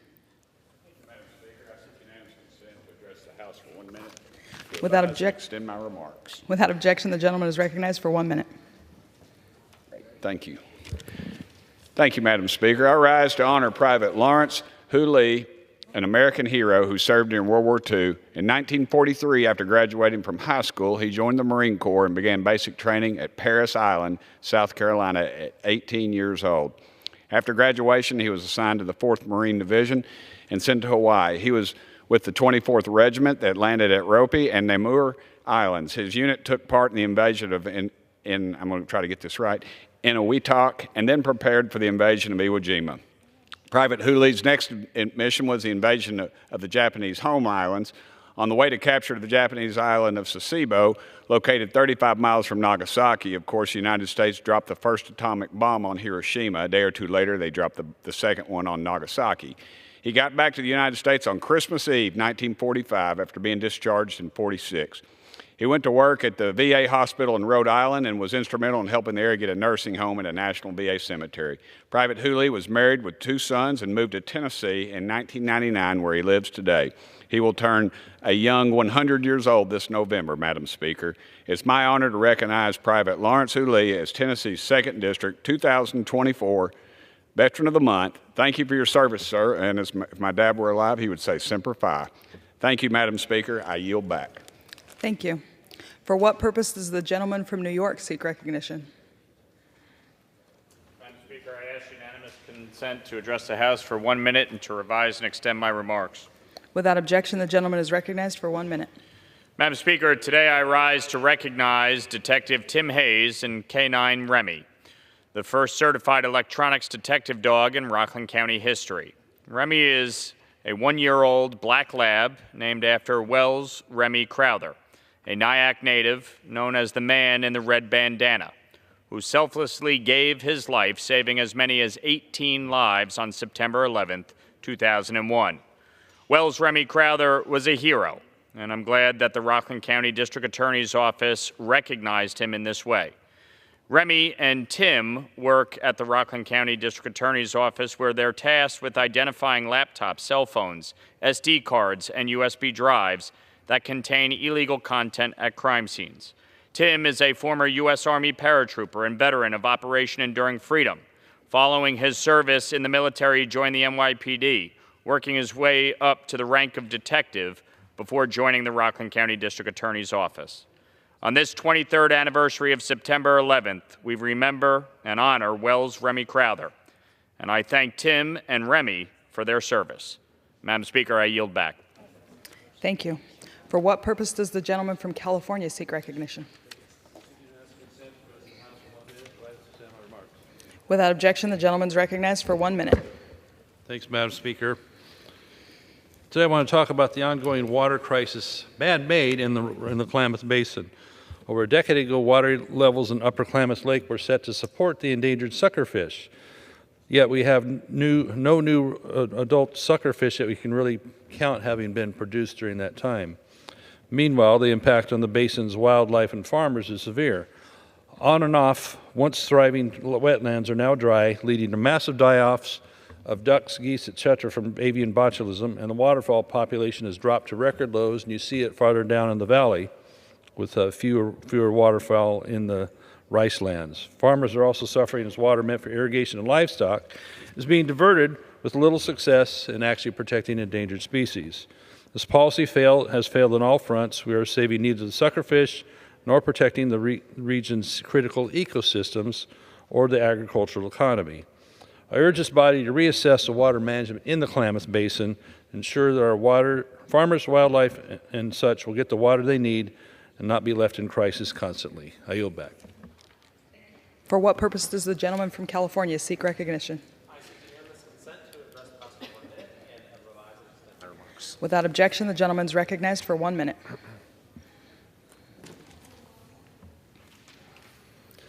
Today, Sergeant Nicole G. of Roseville was awarded the Congressional Gold Medal, the highest honor that Congress can confer. Nicole's story has inspired millions across the country. Her heroism is cause for such pride in our community. Her loss remains so difficult to fathom. A graduate of Oakwant High School, she was one of the 13 Americans killed during the withdrawal from Afghanistan. She'd volunteered to go to the Ahmed Karzai International Airport to help with the evacuation. Her fellow Marines will report she worked tirelessly, foregoing sleep and rest to help as many women and children escape as she could. Many have seen this heart-wrenching photo Nicole posted shortly before her death, holding a baby and saying how much she loved serving our country. Over the last 3 years, we have continued to honor the legacy of Sergeant G. Her former high school, Oakmont, created the Sergeant Nicole G. Memorial Scholarship. West Roseville is now home to Nicole G. Road. The Women's Veterans Alliance now annually awards the Beyond the Call of Duty Award in Nicole's honor. We will carry on the memory of Nicole's life and sacrifice in the years ahead and faithfully abide the solemn responsibility America owes to a fallen soldier, to honor, to memorialize, to never forget, so that Sergeant G's legacy will forever be woven into the fabric of our communities. I yield back. Thank you. For what purpose does the gentleman from Pennsylvania seek recognition? I seek unanimous consent to address the House for 1 minute to revise and extend my remarks. Without objection, the gentleman is recognized for 1 minute. Madam Speaker, I rise today to honor Knoebels Amusement Park, a legendary family-based institution located in Elewsburg, Pennsylvania. Knoebels started from very humble beginnings in 1926. What began as a simple gathering place along a roaring creek has turned into a top amusement park in Pennsylvania and throughout the Northeast. I especially want to recognize Mr. Dick Knoebel and the entire Knoebel family for their dedication to Pennsylvania and to making very happy, lasting memories for so many. Knoebels recently earned 2 prestigious Golden Ticket Awards from Amusement Today for Best Food and Best Wooden Coaster, which I highly recommend, for the Phoenix. These awards are the pinnacle of recognition in the amusement industry.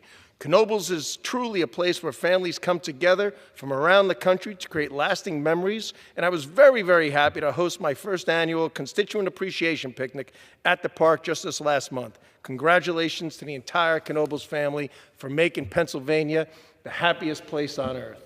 I yield back. Thank you. Under the Speaker's announced policy of January 9th, 2023, the gentleman from Pennsylvania, Mr. Kelly, is recognized for 60 minutes as the designee of the Majority Leader. Madam Speaker, I ask unanimous consent that all members may have 5 legislative days in which to revise and extend their remarks and include extraneous material on the topic of this special order. Without objection. So, you know, I stand here tonight, and when I got the message of Mr. Pascrell's death, it was like, that can't be. That can't be. He was just that type of person that you looked at him every day, and he embodied everything that this chamber stands for.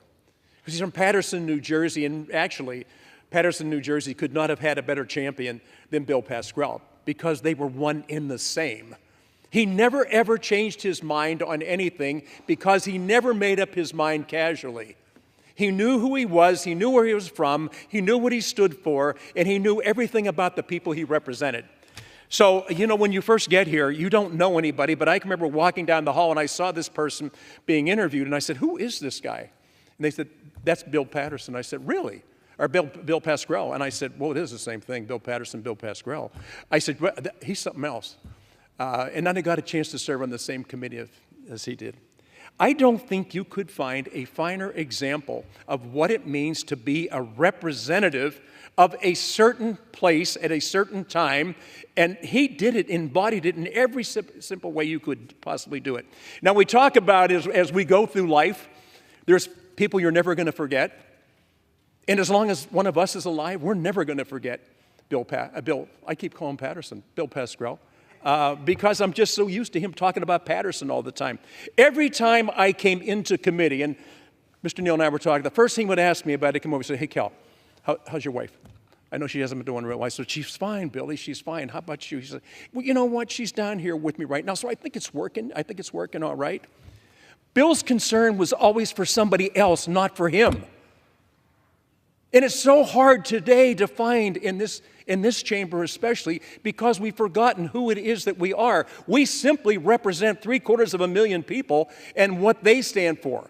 You could not find another member whose heart beat every moment of his life is Bill Pascrell. Now,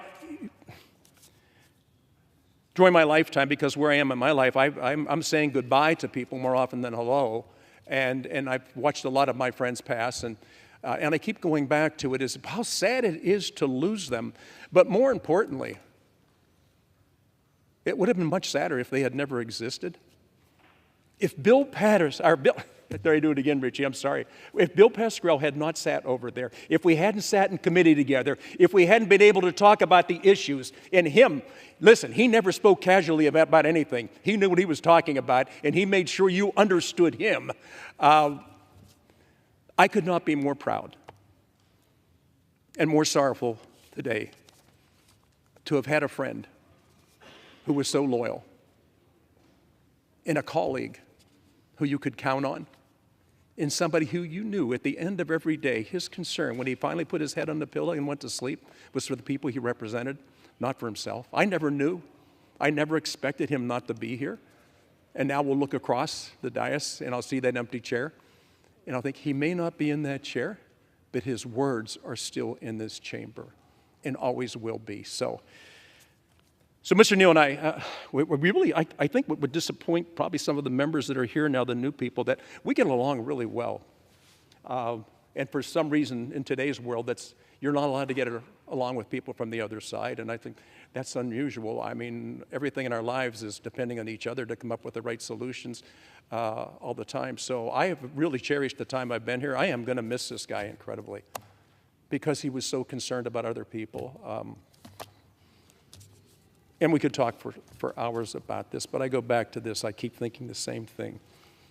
As tragic as it is that Bill will not be here, the greater tragedy would have been if he never was here, because he truly embodies everything that a representative should be.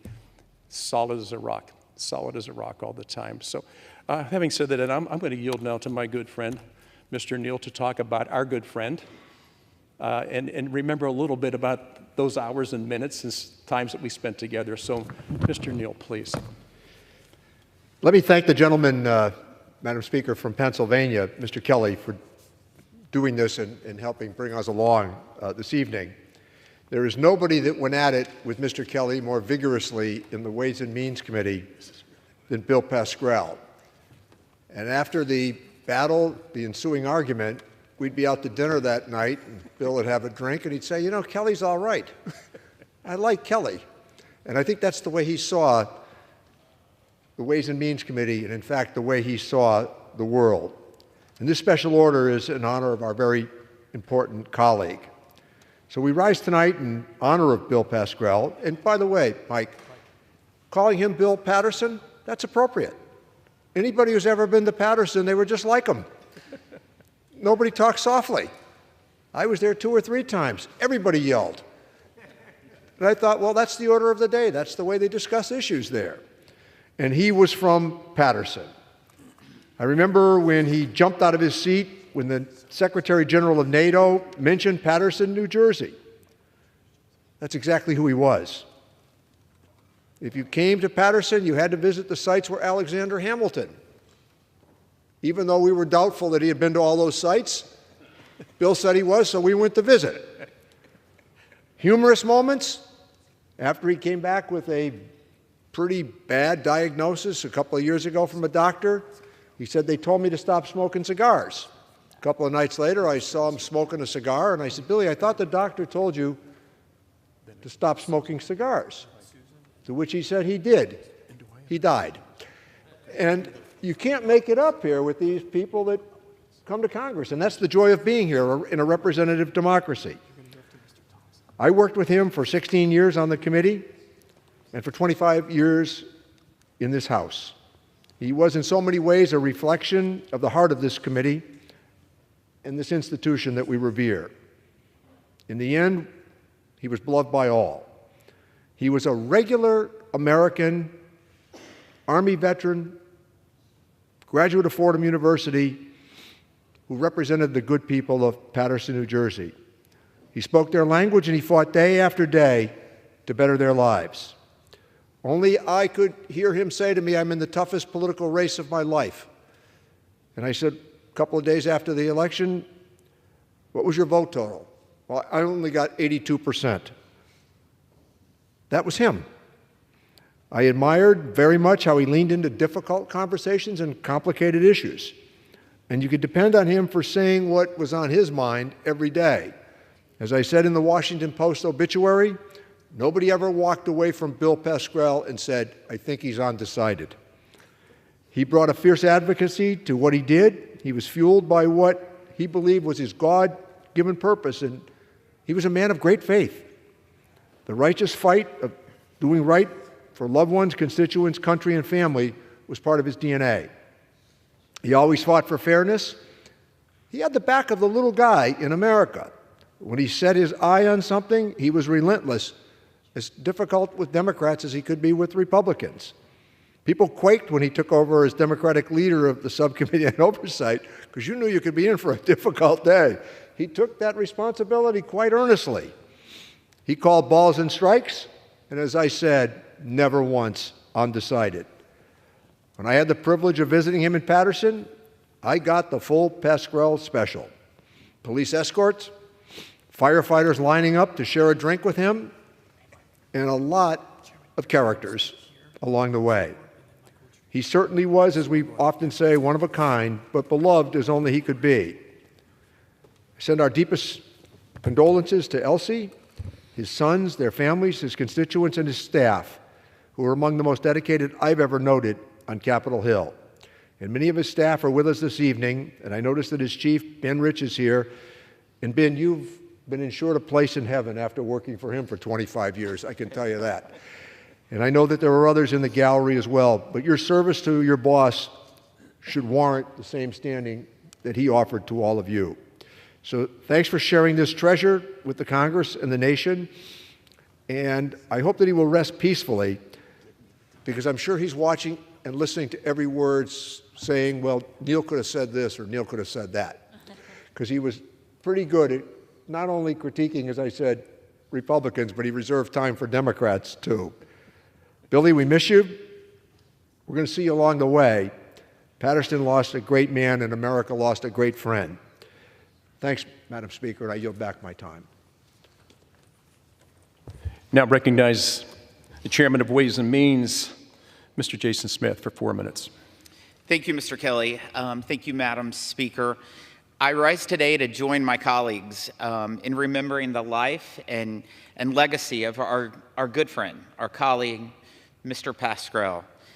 I had the honor of working with Bill over the years as a member of the Ways and Means Committee, and I can tell you that no one brought more passion or more of a presence in our committee room than Mr. Pascrell.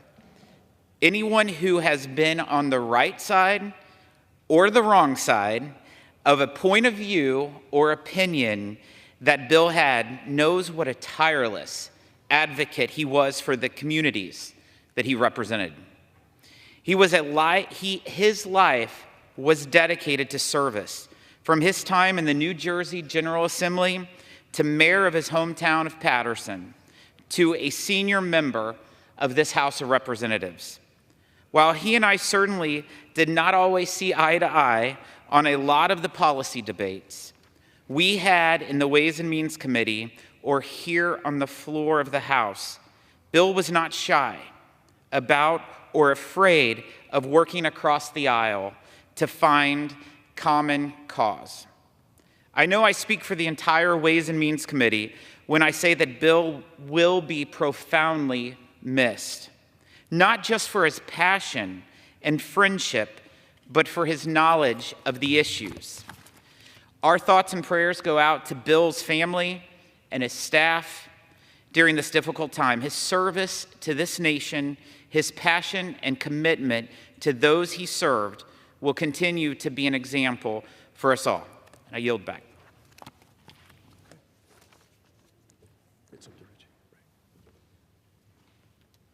Yes, sir. I'd like to recognize the gentlelady from Washington State, Ms. Delbene. Thank you. I am honored to be here with all my colleagues to celebrate the life and legacy of Congressman Bill Pascrell, Jr. You know, there are those people who stand out, who leave an indelible mark on you, and you just hear their name and you think, that voice, the passion, the determination. And Bill Pascrell, Billy, as we knew him, was one of those people. I had the honor of working with him on the Ways and Means Committee and also on his oversight subcommittee and calling him a friend and a colleague. We worked together on issues from standing up against tax cheats to worker-friendly trade policy. He was always strong-willed and ready to fight for what he believed in, and we all know he loved a good fight. He deeply loved his hometown of Paterson, with one T, New Jersey, and was a tireless advocate for his constituents in these halls. My thoughts and condolences are also with his family, with his incredible staff, and his loved ones. And we are all fortunate to share in his memory. Thank you. I yield back.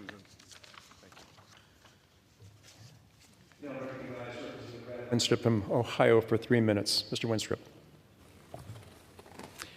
Well, thank you. I go back with Bill. Before I was on Ways and Means Committee, my mom's all Italian. And so I got involved with the other Dagos here in Congress and would go to the Italian events. And that's where I'd get to meet this feisty gentleman who was all Italian. And we're very proud of our Italian heritage, as you could tell. You know, and here's a guy, as I got to know him, you know, he was one of those, you just couldn't take him down. And it didn't help that his colleagues kept having his 90th birthday for like 10 years when he wasn't 90 yet. And so I thought he was older than he was when I first got to know him.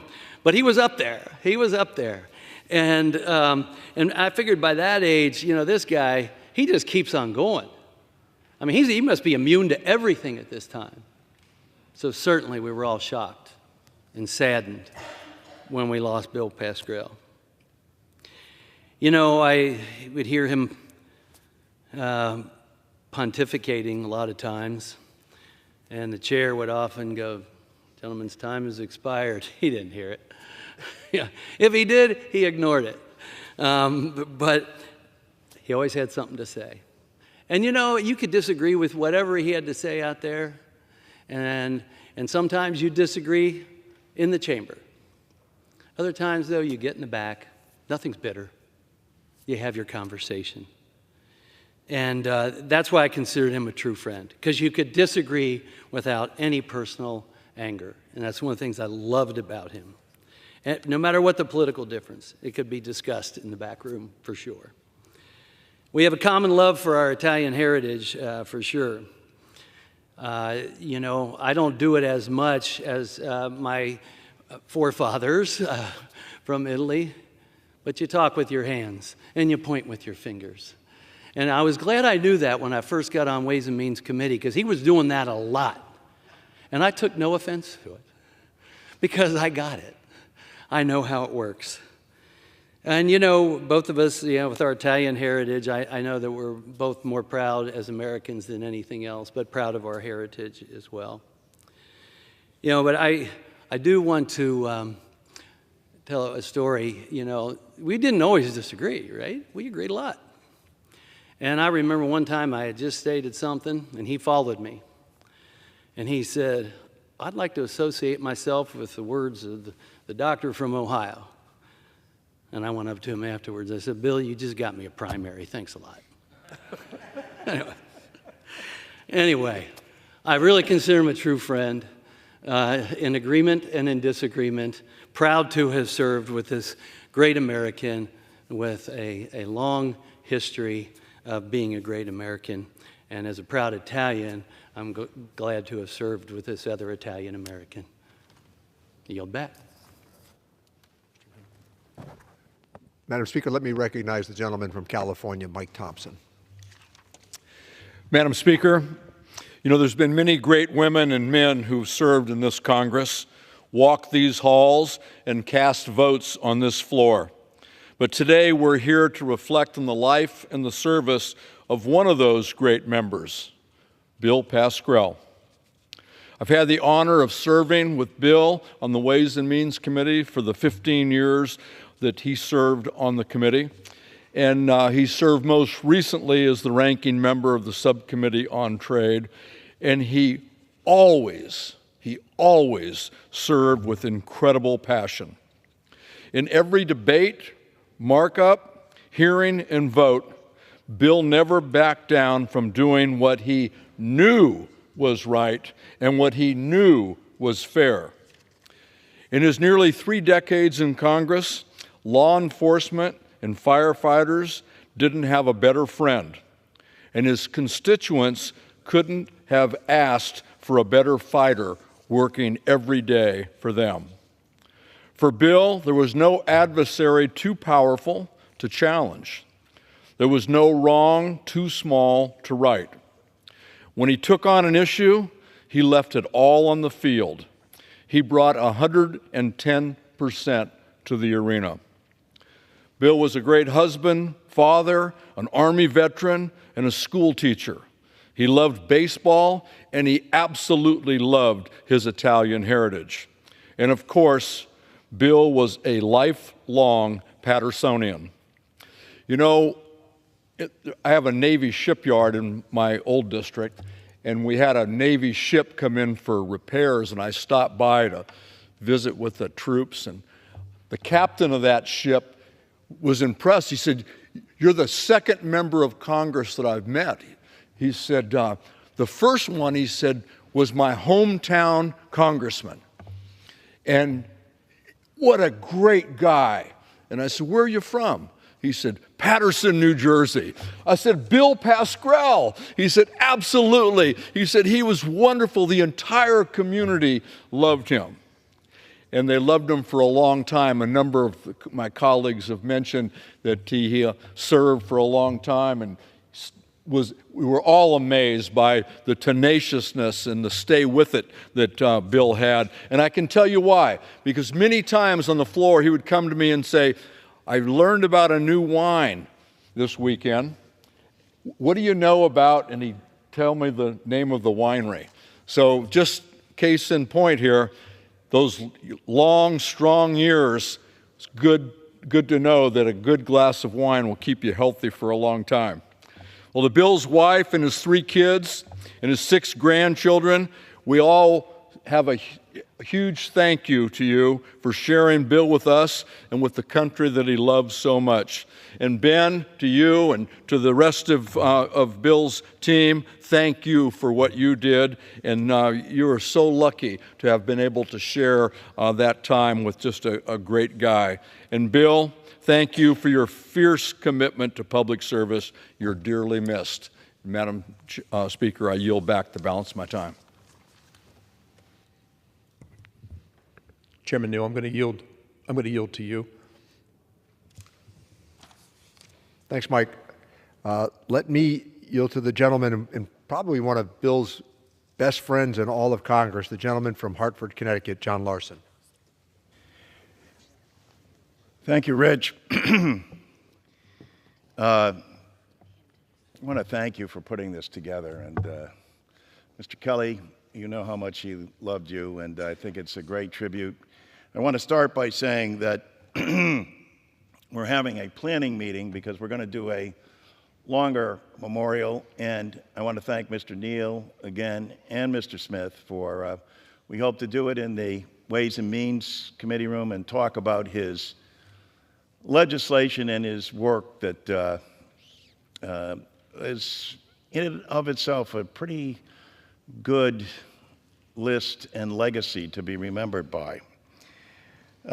This evening, though, we want to talk about the man, and first and foremost, our hearts go out to Elsie and David and Glenn, and I'm in touch with Bill III regularly, talking about his father. And some of you know this story, but he actually, Bill III, was flying out to the Democratic Convention because his father asked him to tell everybody that he was okay and he was returning. And then he felt bad that he wasn't at his father's side. And I said, Bill, that's what your father wanted you to do. That's the kind of guy Bill Pascrell was, but I don't think anyone described him better than Monsignor Silva and the relationship that he had with the Monsignor in his parish in Paterson, New Jersey. And after all, they told me that there was a death that took place of a dear friend of theirs, and Bill was going to give the keynote. And so Father said, yes, Bill, but make sure the Mass is at 8. And he says, oh, yes, don't worry, I'll be there. And about 10 of 8, Father gets a call, and it's Bill Pascrell. He says, Father, you got to postpone the Mass for a half hour. I'm running behind. He says, Bill, I can't postpone a Mass like this. He said, what do you mean you can't do that? What kind of authority do you have if you're... He's arguing with the priest, and the priest said he argued for about 20 minutes, so they were able to start the Mass about 5 minutes late, and they were able to pull it off. That's Bill Pascrell. The Bill Pascrell that lived in Hill House with where a lot of us started off. I was his next door neighbor. Jan Schakowsky was across the hall. Richie was upstairs. And I said, Billy, what are you doing? I hear a lot of noise over there in your room. He says, you know those Republicans are right across the way from me? I said, no, I never really thought about that. He says, well, they are, you know. He says, oh. I said, well. He said, well, what do you do about it? He says, I'll tell you what I do about it. You know what I do? I open my blinds every morning. I go to the window, and I put a pressed ham up against the window and moon them every single morning. That's Bill Pascrell, and the guy that we know and love. The same guy that I was telling the story that we were at the Swedish embassy, and it's an elegant event and a fair, and all these dignitaries are there, and they bring out very fancified hors d'oeuvres, and then they highlight it all by bringing out their delicacy, Swedish meatballs. And they bring them, and unfortunately, they set them down in front of Bill Pascrell, and he says, you call these meatballs? These are not meatballs. These are these little dinky things. Who would possibly eat them? And they're like, he's insulting all of Sweden. And they ended up laughing with him, etc. But that was our guy, Bill Pascrell. These characters behind me, this is a picture from our bocce tournament. But both Mike Doyle and Mike Capuano could get under his skin very easily. As you know, Bill was from New Jersey, and Mike Capuano would routinely say to him, Billy, if you had any guts, you're such a big shot, you're always mouthing off about New York and everything. If New Jersey had any nerve, why don't you call them the New Jersey Giants? That's where the stadium is. It's in New Jersey, but you guys don't have the nerve in New Jersey to stand up. What's wrong with you with people in New Jersey? You're weak-kneed. If you were from Boston, you'd have a lot more to say. And that would, of course, set Pascrell off like you can't believe. I miss him dearly, as I know everyone here does. And there are so many Bill Pascrell stories to to tell, and hopefully we'll have the time to do that at another event. But again, as Father Silva said, and I think he really knew Bill, he said when you saw Bill and you saw the anger in him, he said it was a justified anger. It wasn't an anger of hatred. It was an anger about what he saw was wrong in the world and how he would change it. And the Father went on to explain that anger and courage are twin sisters. Along with the anger about what's wrong comes the courage. And that's what Bill Pascrell had to want to step in and make a difference. From the General Assembly to Mayor of Paterson to the United States Congress. That's who our guy was. That's why we love him and miss him so much. I yield back. Chairs now recognize Representative Blake Moore from Utah for 3 minutes. And I think all of us could speak for an hour tonight about Billy, and I just want to make sure that we'll start talking about how much time we're allotting. That doesn't mean anybody's going to follow it in true Pascrell fashion. So, Mr. Moore. As a newer voice on the committee, I didn't even get to serve a full term with Mr. Pascrell. So I'll be lighter on stories as others, but the amount of impact that he had on me will carry on for my time in Congress. I have no prepared remarks, and I can't think of a better way to honor Mr. Pascrell than to have no prepared remarks. Now, I can't say whether or not he actually ever had prepared remarks. All I knew was that we were going to get yelled at. And as I put in my weekly newsletter, I make a spotlight of a member. Oftentimes, I think the wrong members don't get highlighted enough back here, when, and we don't get a chance for the people of the 1st District to know who in the world is back in Congress, and we oftentimes only hear of certain folks that sort of dominate the airwaves. I wrote just a very brief spotlight when I learned of his passing, and it said, the only thing bigger than Bill's heart and his personality, and I guess I could add voice to that as well, but the only thing bigger than his personality and his heart was his sense of humor. And it carried a lot of the way with us. I know that we, on the Republican side of the dais, always appreciated his sense of humor. So much so that I would get caught in a vicious cycle every once in a while, where everything he did to me was always a little bit of a tinge of humor. And I can admit that now that he's passed on, because I would have been scared to otherwise. Because then if he said something, I would have to chuckle. And then during the committee hearing, he would yell at me for laughing, which only made me almost want to laugh more, because I knew in 6 minutes when I saw him in the back room, he'd be one of my best friends back here.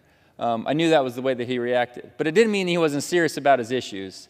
It just meant he cared about people's interactions and personalities. I always knew where to find him, and I just had thought about that. And of course, as I poked my head up and looked back in the area that he would always be sitting if I ever needed a quick chat, you see those flowers there. So it was a neat thing. Again, very, very little time.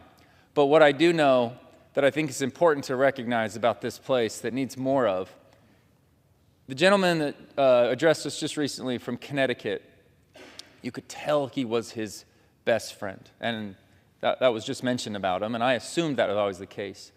But he went around to every one of us, making sure we were going to be at his birthday party. And I can say now that he's passed on, that I am so glad of the persistence of Mr. Larson to push us, because I learned and I got more of a take into his own life and the amount of service that he did and what he did for his community through that event, and I'll always be appreciative of that. And with that, I yield back. We now recognize member from Oregon, Mr. Blumenauer, for 3 minutes. I appreciate the gentleman from Butler's courtesy. It was my pleasure to sit next to Bill Pascrell for 16 years. We came to Congress at the same time. We entered the Ways and Means Committee at the same time, and he was right there every step of the way. we have these special moments learning more about our colleagues. I mean, who knew that he had a master's degree in philosophy? You think about it, it's not unrealistic. I appreciated John Larson's 3 times a year celebrating the 10th anniversary of his 90th birthday, and the way that Bill took it in stride and brought people together. He was playing baseball well into his 60s with energy. People talk sometimes about Bill being angry. I don't think so. It was passion. He carried a spark of passion for people he cared about, for issues he cared about, the uniformed firefighters, police officers. He had deep concern for people who had suffered traumatic brain injury. He had, obviously, special interests. We found out a lot about trade and Donald Trump, but he added a human dimension that is too often lacking here. And I will cherish those memories sitting next to Bill. Ben, those times when you couldn't quite contain him as he would reveal that passion and get things going. But it adds a dimension to this institution that at times is lacking, the human nature. I know the chairman has endless stories about his experience here. Bill Pascrell is a chapter all by himself. And I feel privileged to having served with him and appreciate people coming together to reflect on his legacy and his memory. Thank you very much. Thank you, Mr. Blumenauer. Now recognize Representative from Illinois, Mr. Davis. Mr. Davis, so many people want to talk about Bill. Nobody can say anything enough about him in just 3 minutes. I wish we had a whole day, but we're going to run short on time. How much time is left, please? 27 minutes. Is it closer to 30-some minutes? Or is it? Okay. Anyways, so Mr. Davis, you're recognized. 2 minutes, sir. Well, thank you, Mr. Kelly, and I'm pleased to join with all of my colleagues as we recall, remember, and reflect one of the most profound individuals who've ever served in the House of Representatives. Can you imagine what it would be like to sit between Linda Sanchez and Bill Pascrell for 12 years or more? One side, the other side. But Bill had all of the attributes of a great teacher, and that is great teachers learn how to use theater, humor, and profound knowledge to hold the attention of whatever it is that they're trying to reach. You never had to worry about people listening to Bill Pascrell. And you never had to wonder where he stood or where he was going or where he had been. So it was just great for me to sit there and drink from the fountain. And I'd listen to Bill, and that would often give me a little bit of direction in terms of where I wanted to go. So it was an honor, it was a pleasure, and it was a great joy to be his mate, seat mate, to his family, to his staff. I'd all see the staff come, bringing him notes, and he'd look at the note and then ball it up, hold it in his hand, because he knew what he was going to say. He knew what he was going to do, and that's what he did.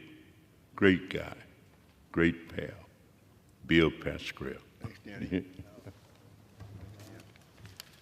Now recognize the gentlelady from California, Ms. Sanchez, for 2 minutes. This could be good. Well, thank you. This evening we are honoring a remarkable colleague and a dear friend, Congressman Bill Pascrell. A quintessential New Jersey politician. He, I think, really exemplified the grit and the determination that really defines his working class hometown of Paterson, New Jersey. He was such a champion for his constituents, and he never backed away from a fight if he thought that the cause was good and just. Now, some might call Bill brash, blunt, and feisty, maybe, and all of those were true. But those words only tell a part of the story, because he was also profoundly kind and a dear and caring person to others, and somebody that I really consider myself fortunate to have known and to have learned under as a member of Congress. You know, our friendship was a little unlikely. The New Jersey grandson of Italian immigrants and the California daughter of Mexican immigrants. And although our worlds were thousands of miles apart, we quickly discovered that we had much in common.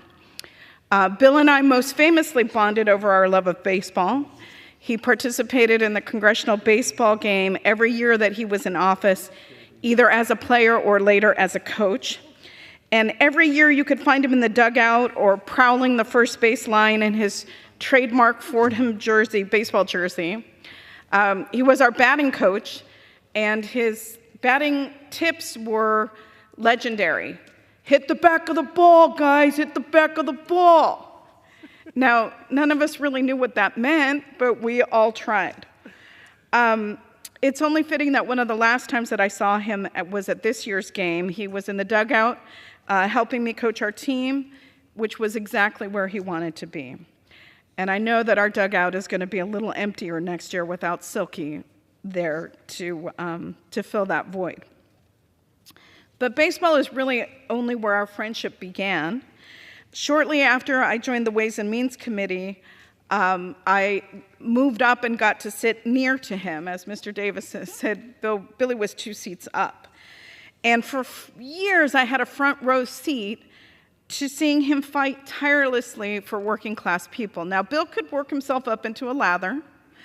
And when he did that, our chairman, Richie Neal, would look over at me and give me the look like, hey, Linda, you got to rein him in. He expected me to babysit Bill Pascrell, and if anybody knows anything, you can't control that man. But he was such a champion, whether it was advocating for affordable health care or protecting Social Security or pushing for more support for our firefighters and first responders.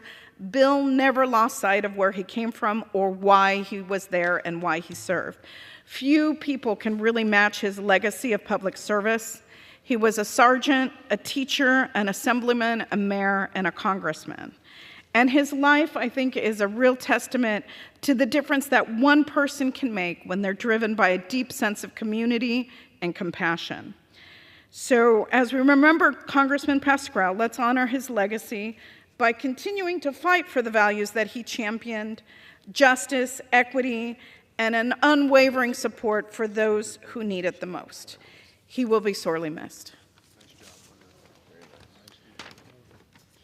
I thank the gentlelady. Now the gentleman from Michigan and a close friend of Mr. Pascrell, Mr. Dan Kildee.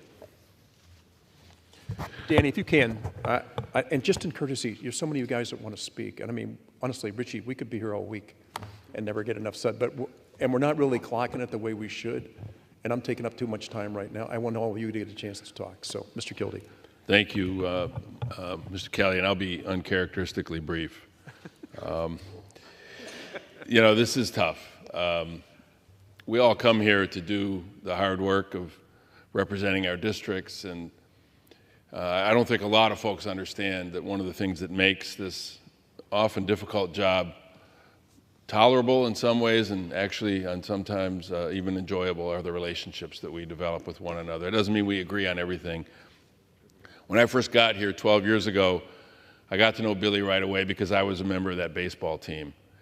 And I, too, am still trying to figure out how I'm supposed to hit the back of the ball. I didn't know that a ball had a front or a back or sides. It's round. But Billy was convinced that we had to hit the back of that ball, and I'm going to keep working on that one. You know, then I joined the Ways and Means Committee. We spent a lot of time together on the Ways and Means Committee. And I got to know him in a different way. I won't tell the whole story. Maybe the ranking member might at some point, but One particular moment that I'll keep with me for a long time was when a few of us traveled to Mexico City to meet with the President of Mexico in the late hours of the USMCA negotiation. And without getting into the detail, let's just say that the experience that we've all had with Bill Pascrell is now an experience that the President of Mexico also had.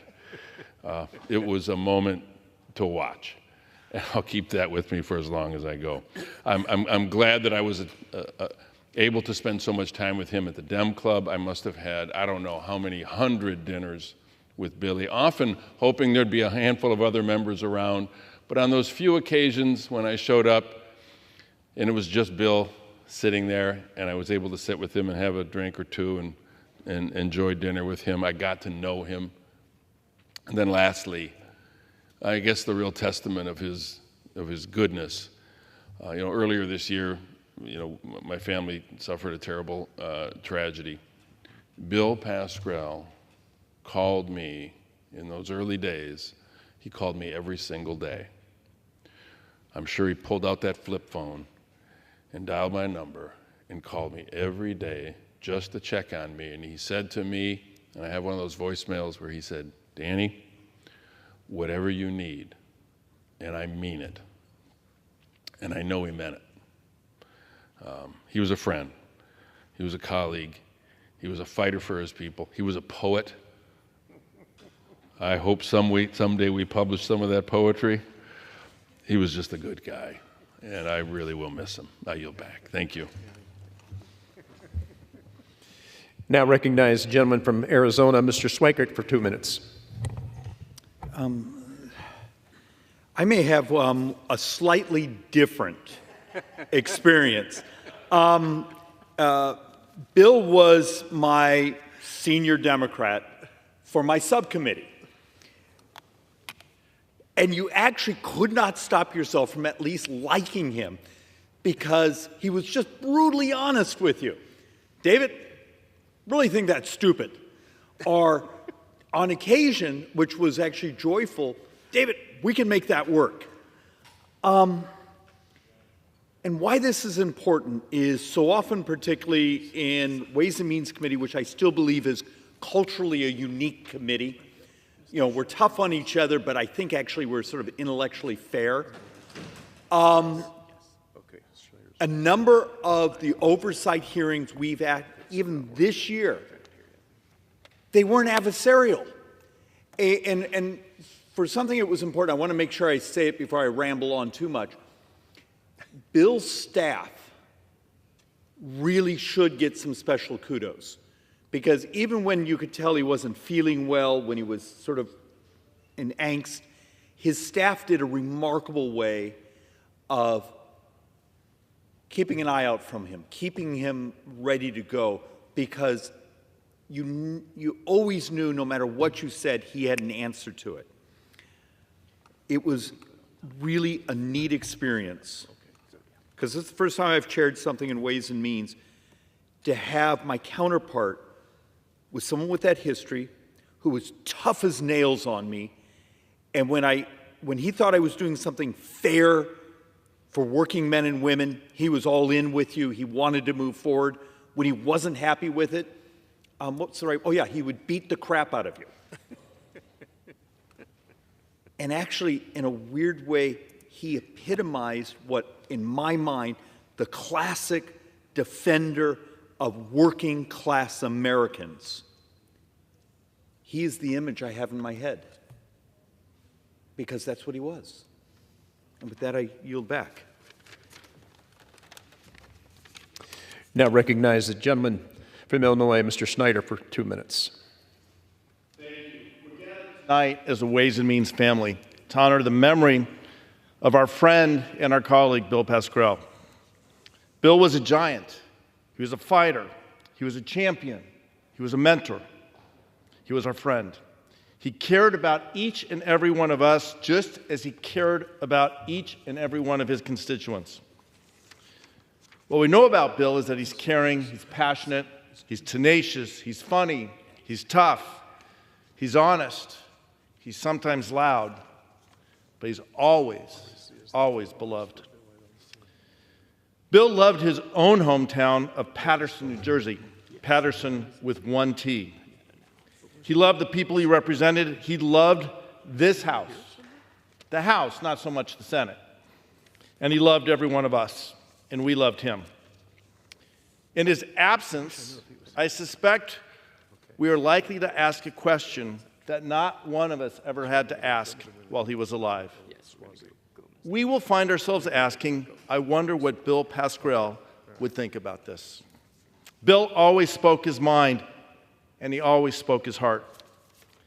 His heart was always with the people of his hometown of Paterson, and always with the best interests of the United States. We will miss Bill. We will forever remember Bill. May his memory be a blessing for his wife, his 3 kids, his 6 grandchildren, for all of us who worked with him, and for our great nation. Thank you. Thank you. We now recognize Mr. Gomez from California for 2 minutes. Mr. Gomez.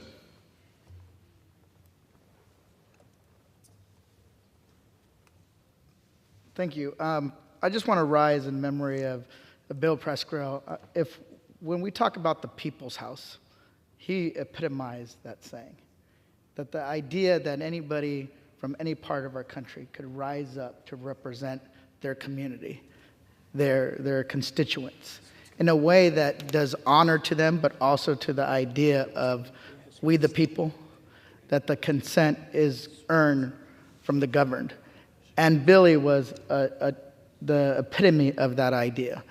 So when I think of him, I think of that he was a character, that he was a fighter, that there would never be another Bill Pascrell in this place, and he was one of a kind. But he also had a kind soul. Yeah, a hell of a fighter, and somebody that didn't give up on work in America. How does this help the working man and woman in his district and across the country? So when one of the first things I did when I was on the committee, I was really green, is I called out another member on the other side of the aisle by name, kind of took a good whack, because I came from the oversight committee, and that's how we do over there. We kind of have, brass knuckle fights.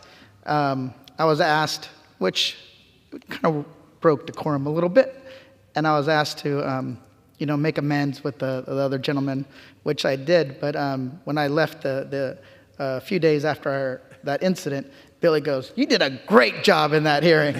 So he loved those fights, and because he felt that passion. So Billy is somebody that is going to be missed, but I know that his legacy in this place and in his district will never be forgotten. With that, I yield back.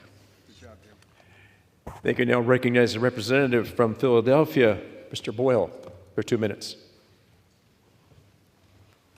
Well, I'd like to thank my fellow Pennsylvanian, Mr. Kelly, and thank you to Chairman Neal and to staff and everyone who put this together, and my personal condolences to all of the Pascrell staff.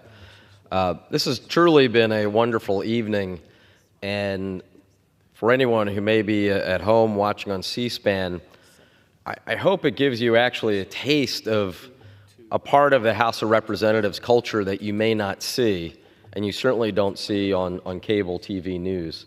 There's a lot more heart and soul to this place than sometimes meets the eye. Billy was from about 70-mile drive up the Jersey Turnpike from where I live in Philadelphia, but in so many ways we were from the same neighborhood. And there are plenty of, while Bill was one of a kind, there are many people similar to Billy in my community, that's for sure. So we spoke the same language. And I think tonight, if you didn't know Mr. Pascrell, if you didn't know Billy, you're getting a flavor for who he was, and truly he was a character. But don't let that obscure this fact. He was a character with character. He had a lot of heart, a lot of tenacity. He knew who he was. He knew who he was fighting for. He was truly a special person. And it might sound odd to say about an 87-year-old, but I am still in shock that he's actually gone. I've been here 10 years. I often sat next or nearby Billy. This place is not the same now that he's gone. And somewhere up in the sky, he's getting ready to celebrate another 90th birthday party, except instead of with John Larson, the rest of us, it's with St. Peter. And I just know that this place is better for the fact that Billy Pascrell served. And with that, I yield back. Thank you. I now recognize a representative from New York, Mr. Swazi, for 2 minutes. Of course I'm not saying so. Thank you, Mr. Kelly. Thank you, Chairman Neal. Thank you, Madam Speaker. I'm surprised nobody's mentioned Billy's stamina. I mean, he could just keep on going and going and going. We'd spend a lot of time with him, and the next day he'd be going just as strong as ever. Just a remarkable guy. The death of Bill Pascrell and his absence from this chamber could really represent the beginning of the end of an era. In this day and age of hyperbole and histrionics, in this time of performance politics without accomplishing things, Bill Pascrell's attitude of get something done for the people we serve will be sorely missed. And don't get me wrong, as we've heard from everybody here tonight, Bill was a performer. He loved to sing, he loved to read poetry, write poetry. His outsized personality, his in-your-face attitude was very memorable. But Bill would always focus on getting things done for his constituents. There's an old Italian expression, guarda la mani, non ascoltare la bocca. Watch the hands, don't listen to the mouth. Bill's hands got a lot of things done for a lot of people. I was lucky to have a great relationship with Bill, despite only serving in Congress for less than 7 years, and he for 28 years. But we immediately bonded over our shared Italian heritage, our shared experience as small-town mayors, our shared alma mater of Fordham, our shared advocacy for labor, law enforcement, and most publicly, our shared advocacy for the restoration of the state and local tax deduction. As a result, he was always more generous to me than I deserved. I love Bill Pascrell. He always reminded me of the old school political leaders in my family and from my hometown. And as the demographics of his district changed over the 28 years since he served as mayor to this day today in Congress, he still won all his primaries and all his general elections overwhelmingly because his constituents would always guarda la mani. They'd watch his hands and what he got done for the people. He always worked for the people. Rest well, good and faithful servant. Thank you, Chairman. We now recognize the gentlelady from Illinois, Ms. Straskowski, for 2 minutes.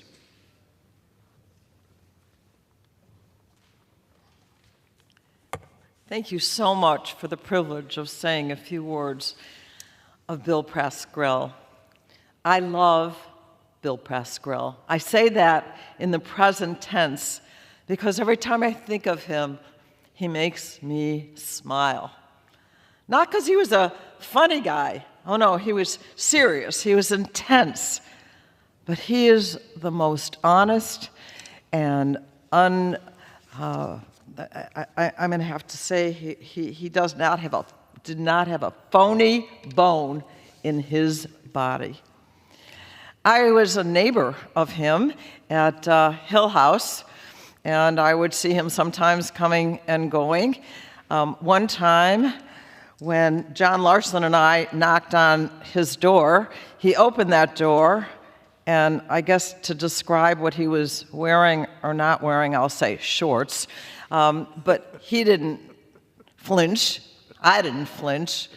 I was happy to see him, and he didn't care because he is his natural self. Let me just say that honesty and clarity was what he was about. There was nothing that was contrived about this man. There aren't that many people that I know that I could say that about. I miss him so much. I think about him every day. and I am honored to say I loved him. Thank you. I thank the gentlelady. At this time, Richie, I'm going to recognize you, and we have some time left, but there's nobody closer to Billy than you, and I think it's very appropriate, sir. So, Mr. Neal. Well, the public doesn't oftentimes get to see this part of Congress, where Republicans and Democrats come together to honor a true friend on days in which we agreed and disagreed. But I think Jan Schakowsky summed up the earnestness of our pal, and Tom Suozzi as well, in describing the sincerity of Bill Pascrell. So as we close this tonight, close out this memoriam to him, my memories of him will always be with his Frank Sinatra coat on that sparkled. He loved the Sinatra song, The Summer Wind, glass of red wine, good cigar, and nobody could say al dente the way that he did with food. If you were out with him in a restaurant, he would share with the waiter the quality of the food and sometimes go back into his favorite restaurant, La Perla, to give them advice on how the pasta should be made. Really proud of being Italian. Spoke parts of the language. As noted here, poetry, well read. He read everything. And sometimes you would not have thought of that as he eviscerated somebody he didn't like and then called him a friend 15 minutes later.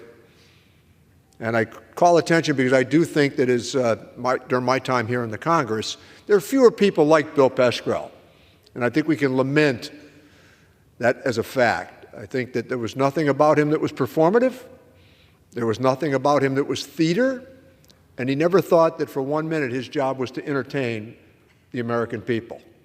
He thought his job was to inform them and from time to time criticize them if they didn't see things the way that he saw them. So again, to those who might be watching, thanks to Mike Kelly for helping us to organize this event with the understanding that public doesn't often see this part of Congress where we honor a cherished friend who every single day came to work to do what he thought was in the best interests of the American people. Thank you, Madam Speaker. Thanks, Richie. You know, I think at this point, it's, and when you reach a certain age, it's never goodbye, it's just till we meet again. Yep. And that's truly the case here with Billy. We'll see him Thanks, again. Mike. So this was truly a great night. Talking about a great man who was a great friend. Yep. So with that, that'll end for tonight, but it will never, ever end the memories we have of Bill Pascrell. Thanks so much, Richie. It was great being with you. God bless. I yield back. Thank you. Under the Speaker's announced policy of January 9th, 2023, the gentlewoman from Washington, Ms. Schreier, is recognized for 60 minutes as the designee of the Minority Leader.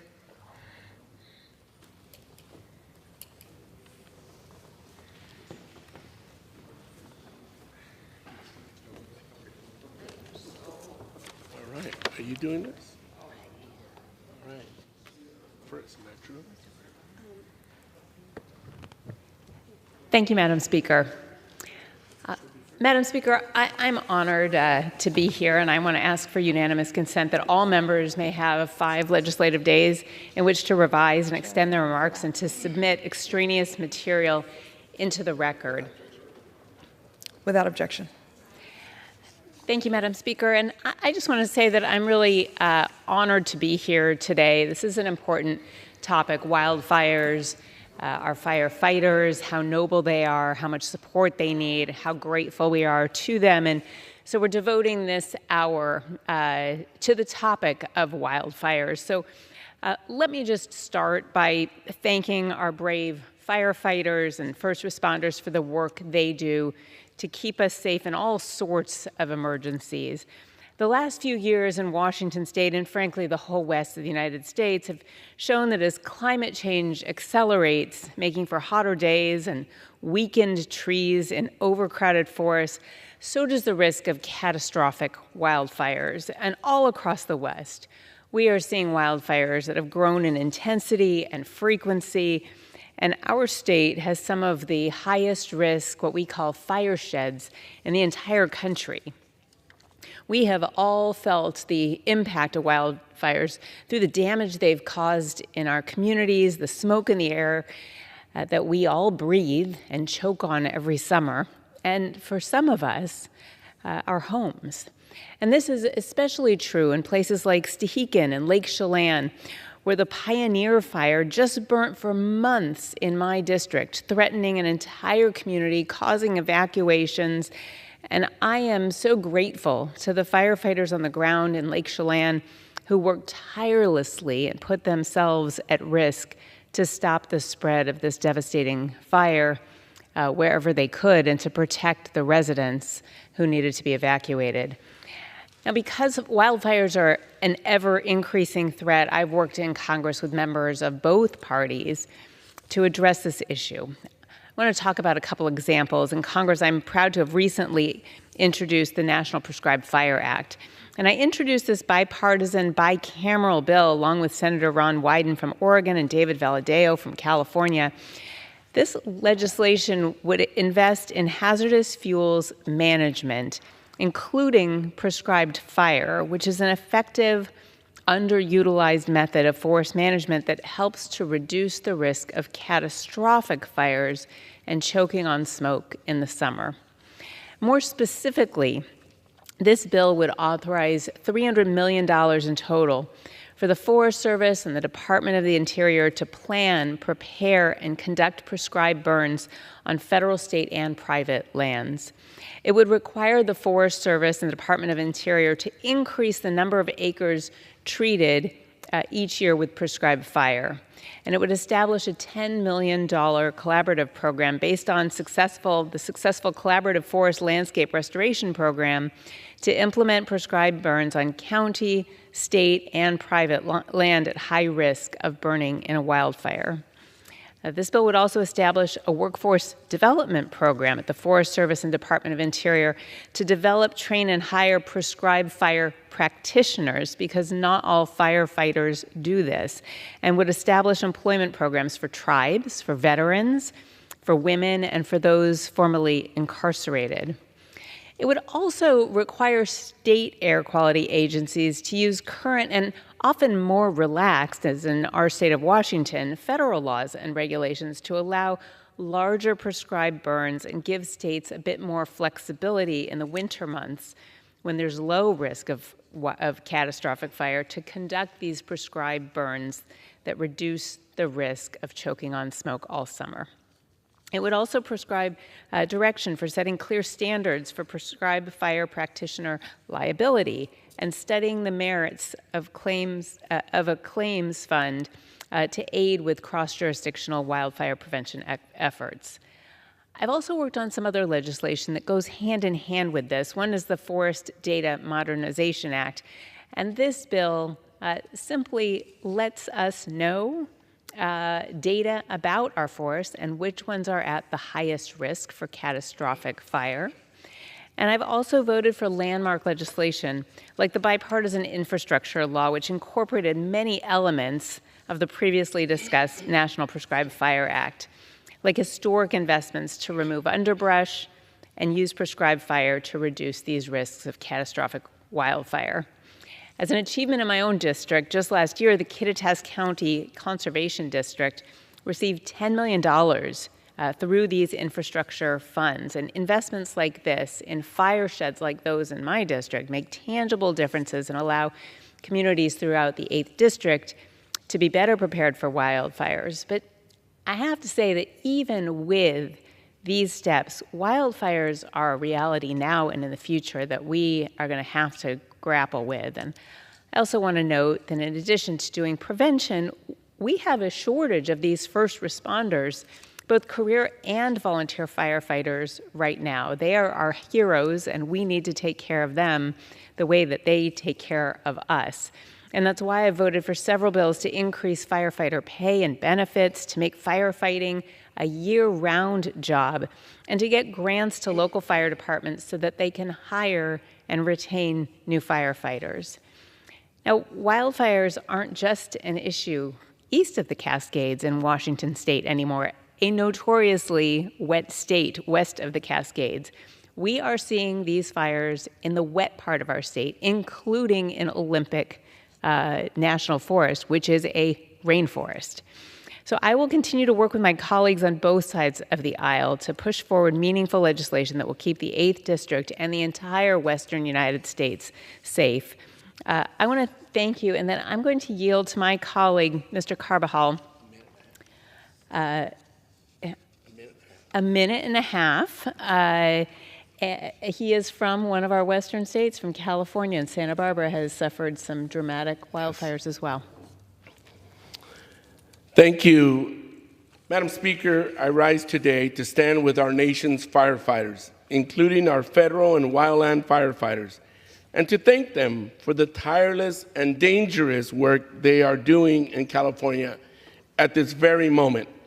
In the past week alone, there have been more than a dozen new wildfires in California, totaling nearly 50,000 acres across our state. In San Bernardino, the line fire has burned thousands and has forced thousands to evacuate. The Bridge Fire, the Davis Fire, the Boyles Fire, the Airport Fire, and the Chimeneas Fire in my region near the Carrizo Plain is thankfully nearly contained. But consider this, as Californians have been baking this week in an extreme heat wave, our brave firefighters choose to put on heavy gear and head into that heat.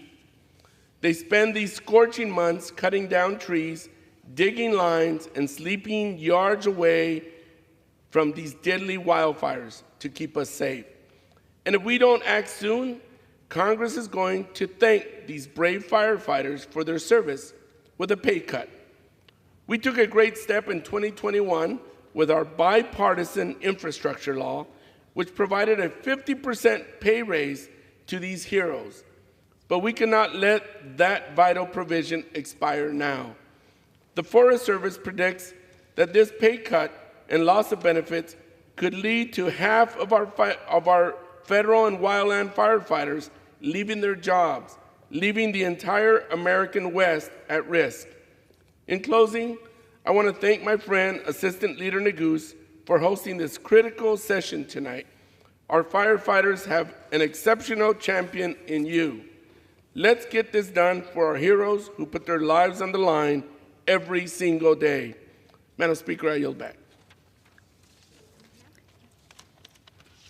I'd now like to yield, thinking again about the southwest of our country, to Ms. Stansbury, my colleague from New Mexico, where they also have suffered devastating fires.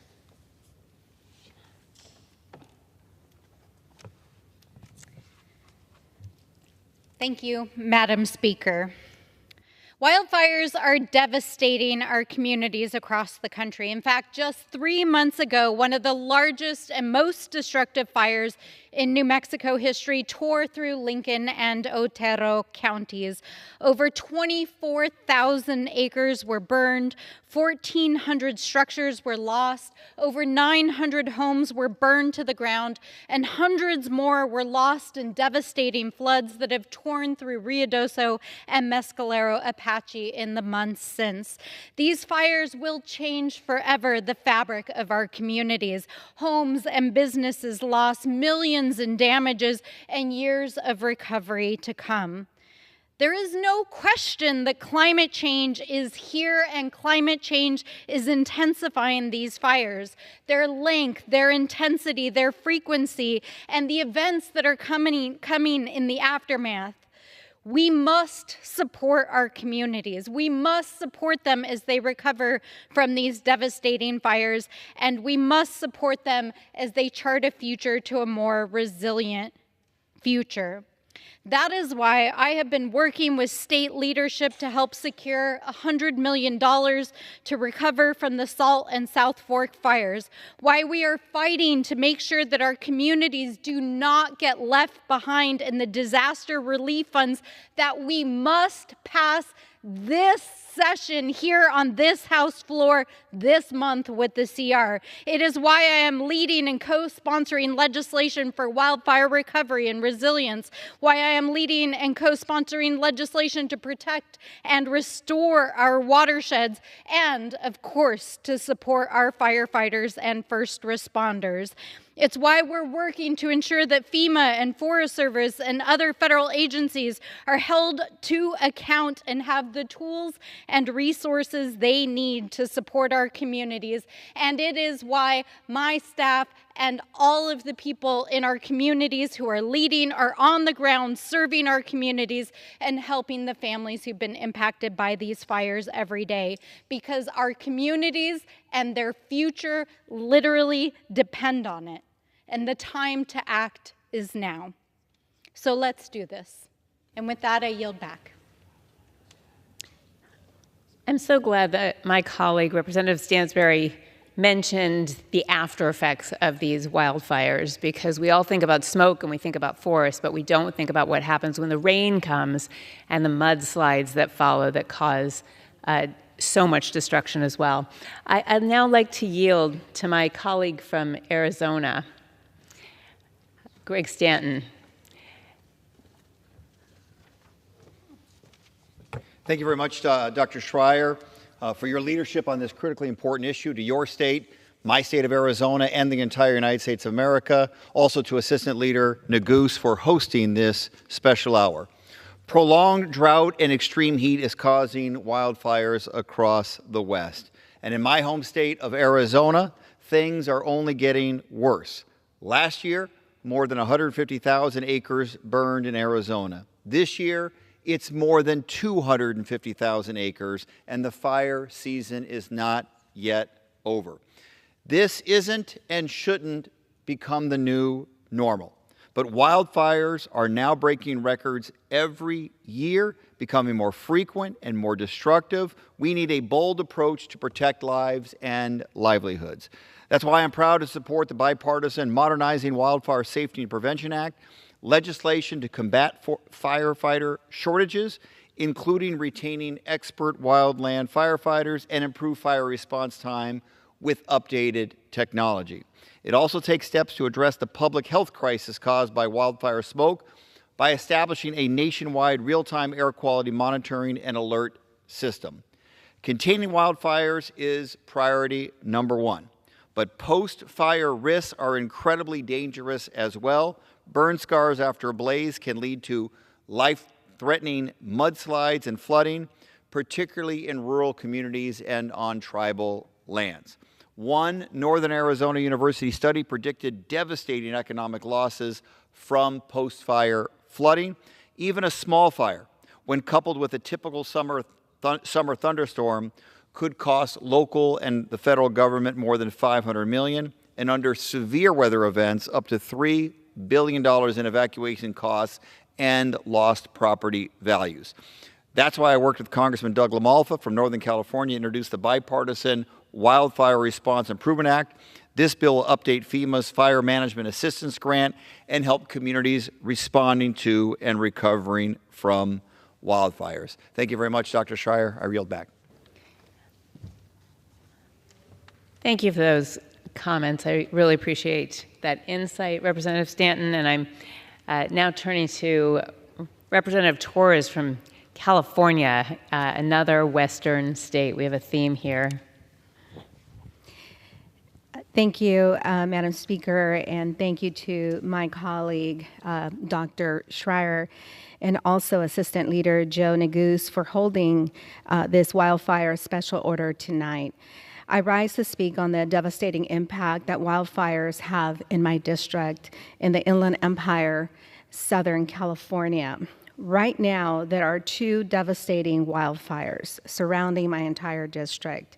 The Bridge Fire that has burned over 4,000 acres so far, and the Line Fire that has burned over 27,000 acres to date. My heart goes out to the families and to all of the communities affected. And I want to thank our firefighters and first responders for their selfless sacrifice, putting themselves in harm's way to save lives. I also want to thank the City of Fontana and all of their employees helping to evacuate as they host families at the Jesse Turner Center. As our region continues to experience record-breaking heat waves, extremely dry conditions, and other unprecedented weather, it is so important to ensure the public has the resources necessary to prepare for these disasters. In 2005, I lost my own home to a fire.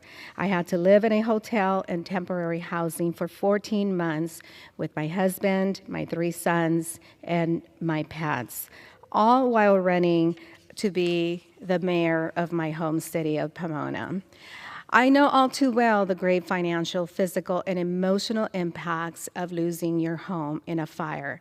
It is my goal that by raising awareness and providing the appropriate tools and resources to prepare for and recover from fires, we can help people adequately prepare and avoid a similar devastation. That is why I have introduced multiple wildfire and mudslide bills, including my annual Wildfire Preparedness Week resolution to protect and evacuate our communities and educate our communities on the impacts of wildfires. Our federal firefighters do increasingly dangerous work to save lives and protect property, and many of them sleep in cars, tents, and man-made holes when they are responding to wildfires. These shelters fail to adequately protect them or provide the necessary rest and nourishment needed when responding to wildfires. We need to do more to support these local heroes. I urge my colleagues to provide more resources to support these Americans, and since January, there have been over 6,000 wildfires in California with our firefighters on the front lines. We cannot over-prepare or be overly cautious when it comes to wildfires. Thank you, Madam Speaker, and I yield back. Thank you, Representative Torres. I am so sorry to hear that you lost your own home in a wildfire, and I want to thank you for pointing out Firewise and things that people can do to at least mitigate their own risk, although these fires are out of control. I'd like to yield now to my colleague from Nevada, another state with record hot temperatures, Representative Titus. Well, thank you very much. Thank you, Madam Speaker. You are so right. Since Saturday, multiple agencies from several states have been coordinating just south of Reno to fight the Davis fire. Among those on the front line is the Silver State Interagency Hotshot Crew. Just as it sounds, Hotshot Crew. They are a group of brave wildland firefighters who day in and day out put their lives on the line to fight and suppress wildfires. Certainly, we know that climate change, including increased heat, extended drought, and a thirsty atmosphere, is what's been the key driver in increasing the risk and intensity of wildfires in the West, at least over the last 2 decades, when fires have gotten more frequent, more intense, more expensive, and more difficult to put out. And that is true in Nevada, where we've been experiencing record extreme heat. We hit 120 degrees just last month, and that is a record for Nevada, which is always hot, but certainly not 120 degrees. And we have ongoing drought. Now, these conditions have a significant impact on the surrounding environment, and as hotter temperatures increase, they dry out moisture from leaves and branches, and they provide kindling to fuel these more intense wildfires. When many of these wildfires occur, we rely on a response from the federal wildlife firefighters. But they are paid, as you have heard, significantly less than their counterparts at state and local agencies. It's obvious that we need to do more to remedy this situation so we can not only retain the firefighters who are in the force, but can also recruit more to their ranks. That's why I'm proud to join my colleague, Representative Neguse, on legislation to increase the base pay and retirement benefits for wildland firefighters, as well as provide greater access to mental health and wellness services as they put themselves on the line for us. We owe a great debt of gratitude to these heroes, and the reforms that are in this legislation are the least that we can do in response and in return for their service and sacrifice. I want to thank our Nevada hotshot crew and all the firefighting agencies at the federal level who are working together to try and keep our communities safe, and Representative Neguse for his leadership on this important issue, and I yield back. Thank you. Thank you, Representative Titus. I appreciate your sharing your experiences, and I hope those fires are extinguished soon. I'd like to yield now to one of my colleagues who has been an incredible partner when it comes to managing our forests, protecting them from catastrophic wildfire, to really thinking forward about how we use prescribed fire. And I believe that is because Colorado and Washington State face very similar risks. And so I will yield now to my colleague, Joe Neguse. Well, thank you, Madam Speaker. First, let me say thank you to my distinguished colleague and classmate from the great state of Washington. Dr. Schreier has been a tireless advocate, for our wildland firefighters, for effective forest management, and ensuring that we make the necessary investments that we know must be made for wildfire resiliency and mitigation. Of course, all of those issues incredibly important to the people of her great state, and as she mentioned, certainly incredibly important to the people of Colorado, the state that I am privileged to represent in the United States Congress. But I in particular want to thank Representative Schreier for hosting and facilitating this opportunity on the House floor for so many of our colleagues, each of whom are leaders in their own right. You heard from them, Madam Speaker, particularly from the Rocky Mountain West and the western United States, from Nevada and from California, from, of course, Arizona and many other states in the Intermountain West, all of whom are grappling with these challenges that have become so prevalent and so pernicious in our part of the country. And I am grateful that House Democrats are working really hard across party lines, because of course none of these issues are partisan in nature. Wildfires don't respect political boundaries or jurisdictional limitations. They impact every citizen of the West and every citizen of our country. And it's critical for us to marshal the necessary resources to ultimately address those challenges. The particular challenge that I just want to call attention to tonight, Madam Speaker, is one, of course, that you are familiar with and one that you've heard from many other of my colleagues this evening. The way in which federal wildland firefighters are treated, in my view, by the federal government is patently unfair and unconscionable. For years, we have relied on these first responders, these brave public servants, these courageous individuals to protect our homes, our small businesses, our communities, and our states. They risk life and limb to protect us. I say that having had multiple historic wildfires in my district back home in Colorado. The state's largest wildfire in the history of, the largest wildfire in the history of our state, the second largest wildfire in the history of our state, the most destructive wildfire in the history of our state, all happened within the last 4 years in the congressional district that I call home. I have seen firsthand the sacrifices made by these wildland firefighters, and it is unconscionable that we don't pay them a living wage. Now, we made a lot of progress because of Dr. Schreier's work, leading the way with others, myself included, to ensure that in the bipartisan infrastructure law that we finally provided a holistic pay structure that compensates our wildland firefighters. Not a panacea, didn't solve the problem, but made progress, progress that we could build on. But instead, unfortunately, right now, we are poised to potentially go backwards. Because as you know, Madam Speaker, those core provisions of the bipartisan infrastructure law that largely codified the executive order that President Biden had issued previously to increase wildland firefighter pay, those provisions, which were enhanced by a variety of other statutory provisions that we were able to enact through the NDAA last year to provide, as I said, more comprehensive pay scales for our wildland firefighters, they are set to expire at the end of the month.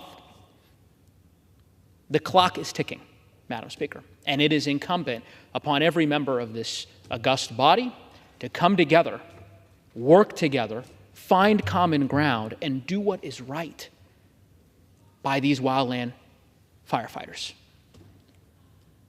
They deserve it. They've earned it. And the time for excuses, in my view, is long past gone. So I'm committed, Madam Speaker, to working with anyone of either party in good faith to address this challenge and to ensure that our wildland firefighters are paid what they are owed. I'm going to keep at it, working with Dr. Schreier and my many colleagues, and hope springs eternal that we will get this done because, of course, the stakes are too high for us not to get it done. With that, I want to say again, thank you and my gratitude to Dr. Schreier for her leadership, Representative Schreier for her leadership, and we'll yield back the balance of my time. Well, thank you, Representative Neguse. I cannot overstate what an excellent partner you have been to work with and to fight for managing our forests and for our firefighters. And I just want to say, you know, we all feel, Madam Speaker, we feel that appreciation for our first responders in our hearts, but that's just not enough, that we need to find that in our appropriations as well.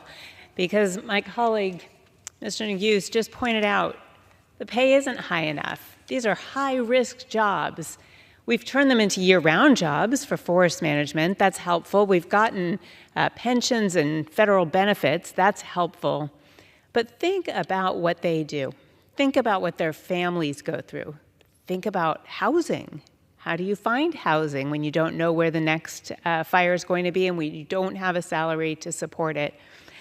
And you know, there's a way to combine all of these efforts, higher pay, more recognition, better benefits. Frankly, we should have a path to, and I have co-sponsored this, to allow firefighters to buy into Medicare early. Can't expect people to fight fires until they're 65 years old. It just doesn't make sense. And we also need to, just like we did for veterans, have some presumption that illnesses later in life likely came from inhalation of smoke.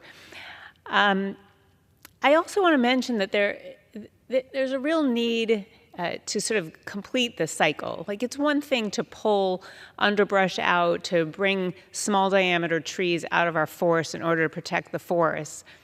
But then there's all kinds of uses for those. We need more small diameter mills. We need guarantees from the Forest Service that those small diameter, 8 inches or less trees will go and be processed. We can create cross-laminated timber, and that is strong enough that we could build housing and build it more affordably with materials grown right here at home. There's a cycle there. We can use it for biochar. All of these western states, they're dry too. Biochar will hold moisture in the ground and can help complete this cycle. And I have a business in my district that creates something called wood straw. It works better than regular hay or straw in stabilizing a hillside because it kind of sticks into that mud and allows seeds to germinate more quickly. We can use these products and complete that cycle and make it pencil out financially. I also just want to give a nod to a community in my district, community of Roslyn. And Roslyn, small town, absolutely adorable, sits surrounded by forest. It's one road in, one road out. That's it. And this community is really just waiting for a disaster to happen. But they didn't just sit back and wait. They put in for community project funding, and got a good chunk of federal dollars so that they could manage the forests surrounding their town. That means that there could be a catastrophic wildfire, but it would slow or hopefully stop by the time it got near the town. And the community got so involved and excited about this, the forest management, that they each took it upon themselves to fire-wise their homes. And this has become part of the culture, and it is what we need to do throughout the West to protect our forests and to protect our communities. I don't believe I have any speakers left, and so I just want to emphasize that gratitude to our firefighters and my commitment to continuing to work for healthier forests, for wood products industry, for good environmental stewardship, and for protecting the West and the entire planet from escalating and accelerating climate change. Thank you, and Madam Speaker, I yield back. Thank you. He's right there. Under the Speaker's announced policy of January 9th, 2023, the Chair recognizes the gentleman from Arizona, Mr. Schweikert, for 30 minutes.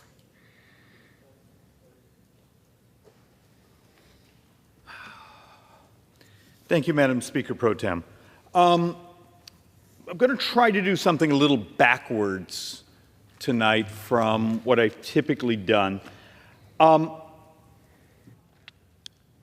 of my great frustrations here is sitting on Ways and Means, having the joint economic economist as part of my team, and the number of times this place makes promises that the experts around us say, you know, they're completely fraud. And then somehow magically, we never sort of come back a couple of years later and say, hey, here's what you were promised when the Democrats did their Inflation Reduction Act. Here's the actual outcomes. Should we hold people to their own language? So a couple of things I wanted to do here. I'm going to walk through a few boards and try to give some examples of how this place engages in theater that's mathematically void. And what's the term? Oh yeah, we lie to you. So how many of you remember a couple of years ago, we're going to put $80 billion into the IRS. Yay! And we're going to collect money on those people, $400,000 up. And you had members of this body, of the White House, and others saying crazy things. And the press, the scribes who basically in many ways should be, have to file with the federal elections because many of the press around here acts more like PR department for the Democrat Party, says better tax enforcement could raise $700 billion over the decade. The White House in 21. Some of the others, some members of Congress think you could get $1 trillion from finding delinquent rich people. Okay, wouldn't that be neat? Wouldn't that make our job so much easier in Congress that's borrowing, close to $80,000 every second? But remember, this was what you were told. How come no one ever comes behind these microphones 2 years later and say, okay, do we hold you to your language? You built budget documents. You built things on these numbers. Even when I go back to the CBO, and this was the updated numbers. Remember CBO, the one we keep relying on, saying, hey, high of $851 billion over the 10 years in additional collections on those $400,000 up rich people. And the low, $390 billion. And this was one of the excuses the Democrats had for the trillion plus, and depending on how you look at some of the other CBO numbers, so you can see how accurate it is, almost 1.9 trillion in the Inflation Reduction Act, basically how much of it was giveaways to big businesses, environmental groups, other things. Okay. So you told us this. Well, it turns out we're 2 years in now. We're 2 years in. So let's hold them to, okay, you're going to get their average sort of number that came refined as late as this February. We're going to get $400 billion. So for the fun of it, because I'm a pack rat, I saved some of the articles. Here's a fine reporter. IRS says IRS says its hiring surge and funding boost could generate $560 billion more than it thought. $560 billion over the 10 years from their Inflation Reduction Act. 30 days later, the same reporter. That first one's February, this one's March. Applications for revenue-generating IRS jobs are far below agency goals. And then if anyone actually reads this stuff, it turns out they had fewer revenue agents, tax collectors at the IRS than they did before, because apparently if you have a good accounting background and you're a tax lawyer and those things, IRS is really where you want to work. But the fact of the matter is that the beauty here is actually in the very article, they actually went down. Let's see if I can find the percentage. They had 8% fewer. And this is after billions and billions and billions of additional money was being given to the IRS. Now, it started with 80. Remember, we used parts of the IRS money as pay-fors last year. So I think they're still sitting on like $57 billion additional on top of their baseline budget for customer service and tax collections. So I saved these articles. Well, what would happen if annually the Treasury has to update? What's the real numbers? How are they doing? Well, Madam Speaker Pro Tem, you might get a kick out of this. So it turns out over the 2 years, they've brought in an extra $1.3 billion. That's a lot of money. Now, we're still trying to figure out how much of that money would have just organically eventually come in. Might have come in slower, so they move some of it forward. But if I take $1.3 billion over 2 years and then divide that in half, multiply it by 10, what happened to the $400 billion, or the $1 trillion, or the $700 billion that the Democrats from those microphones were telling us they were going to get by going after the $400,000 and up rich people? And my point here is this, so often this place, because it's mathematically vacuous, builds these promises that are complete fraud. Now, do I think people who have high income should pay their fair share? Absolutely. Actually, it's not even their fair share. They should pay what the law tells them they have to pay. Okay, that's fair. But it turns out there were lots of articles that had been coming up saying it was a fraud, but no one around here was willing to pay attention to it, saying, the Department of Treasury, IRS, announces 1.3 recovery, high income. It's not anything close. Treasury raised nowhere near what Democrats expected from tax enforcement.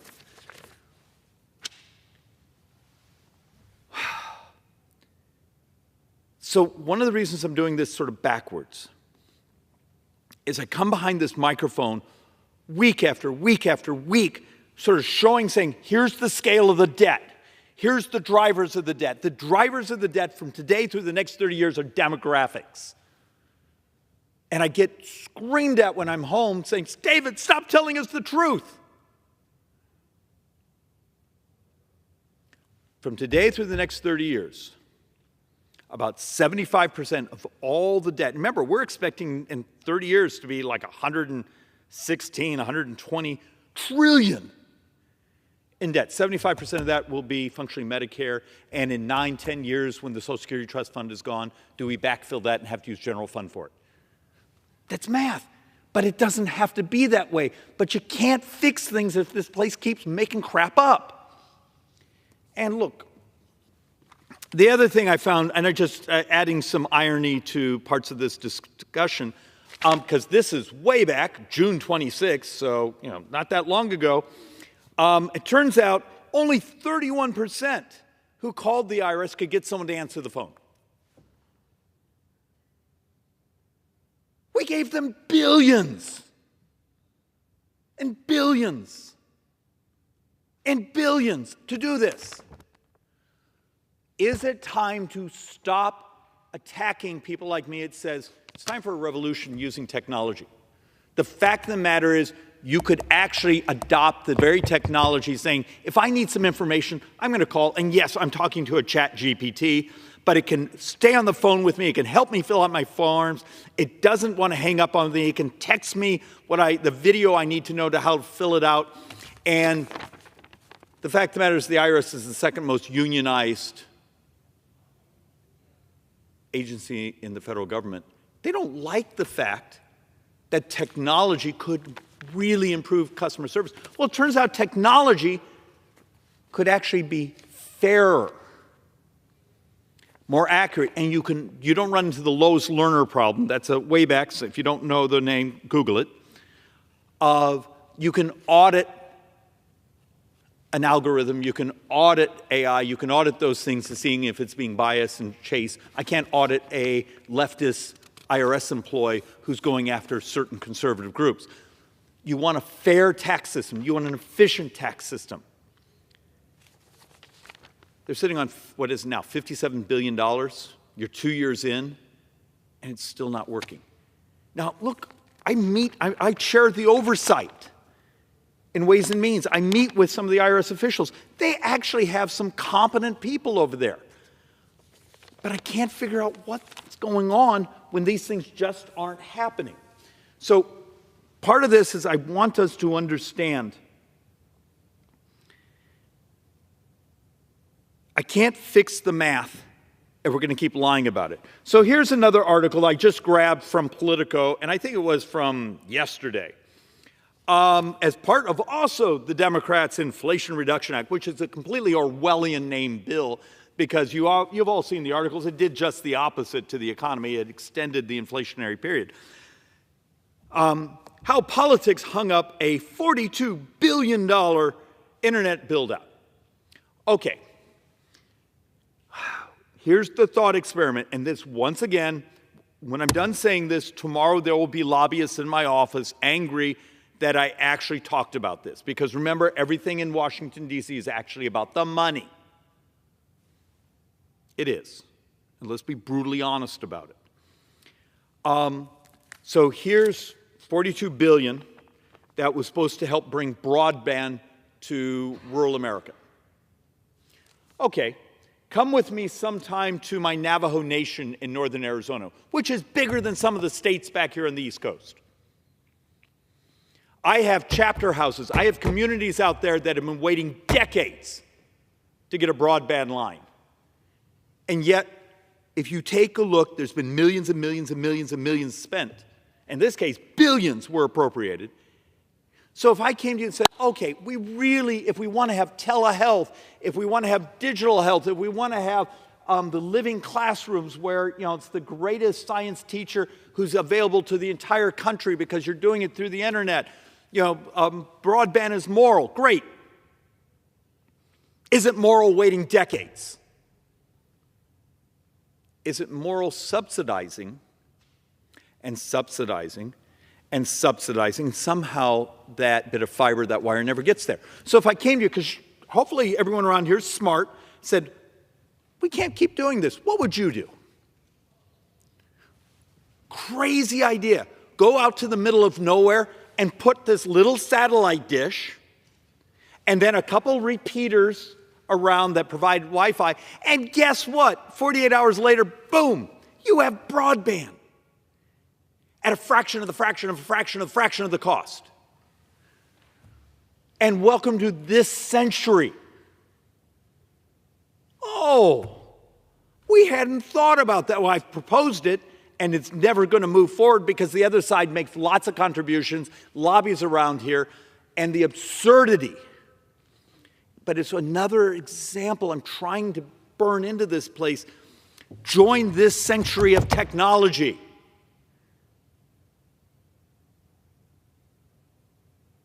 Unless it's better off to keep subsidizing, and then waiting a couple more decades so you can get broadband to your rural community, or you could have it this week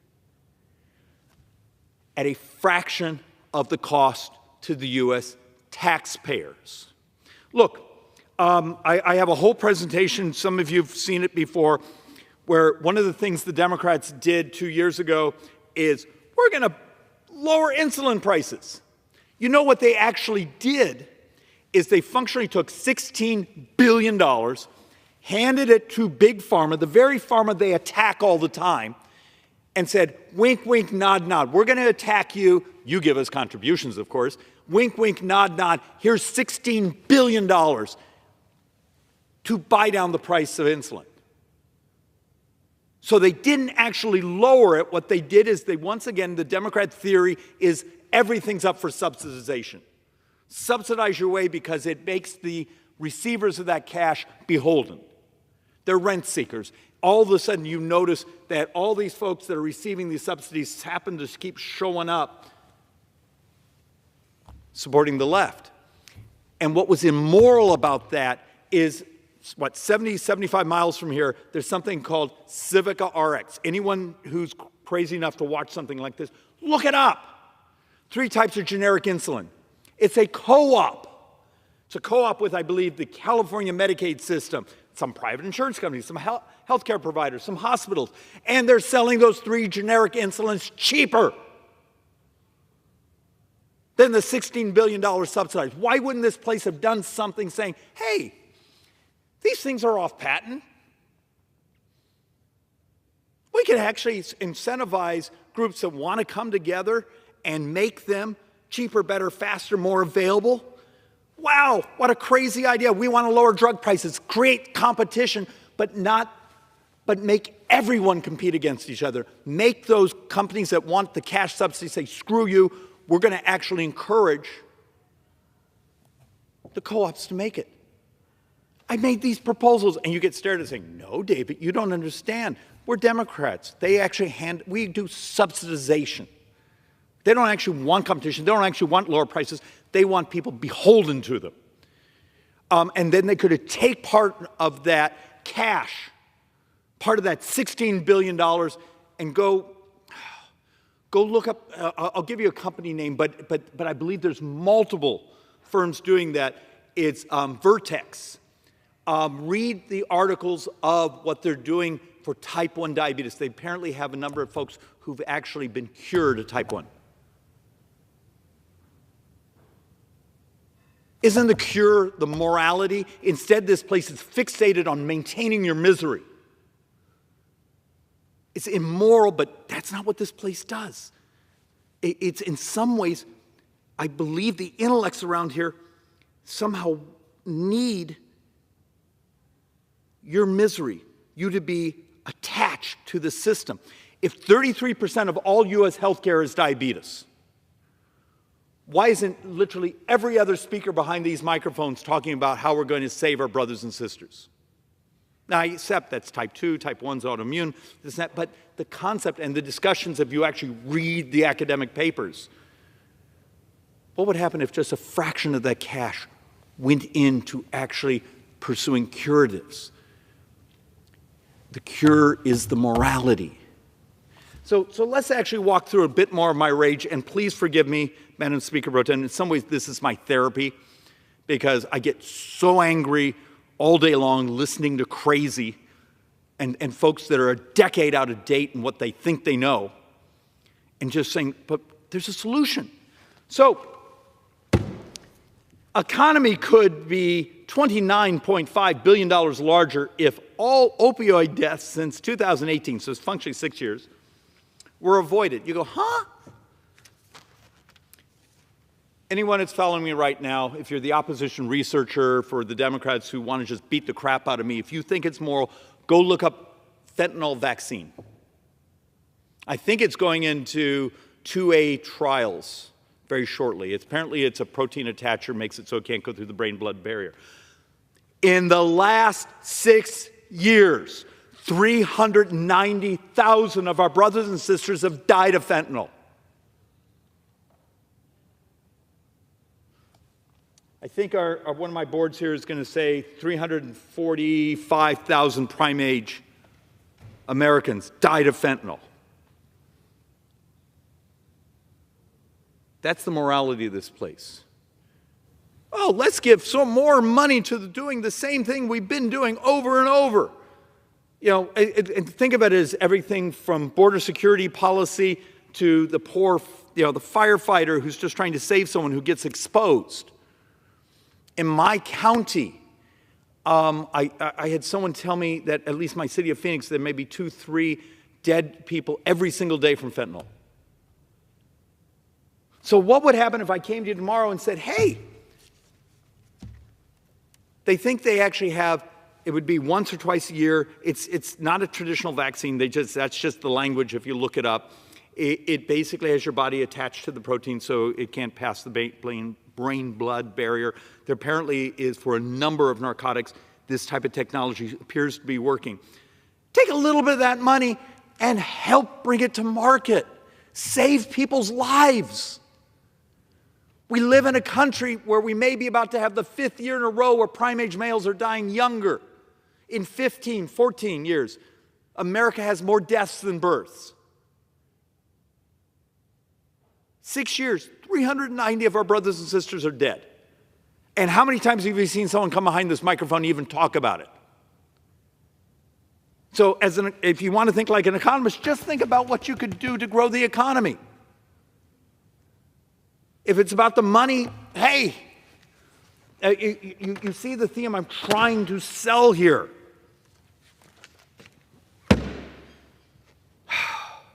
So, when you're going to have the Democrats come behind, and maybe even the debate tonight, we need rich people to pay their fair share. Those people over 400,000. Okay, just because this was a factoid I got from Virginia Fox a little while ago, and it screamed in my head. If I came to you and said the student loan forgiveness that the administration is desperately pushing because they desperately need the votes. Remember, it's vote buying. It's functionally pay for play. Hey, now vote for us. If I told you 750,000 of those individuals who the Biden administration make over $312,000. Yet every dime of this is borrowed money. You're going to take working class people, many of them that did not have the blessing like I've had and others in this body to go to school, to university, to go to grad school, things like that. You're going to ask working people who don't make anything close to $300,000+ to subsidize. This is the morality of this place. But it's great vote buying.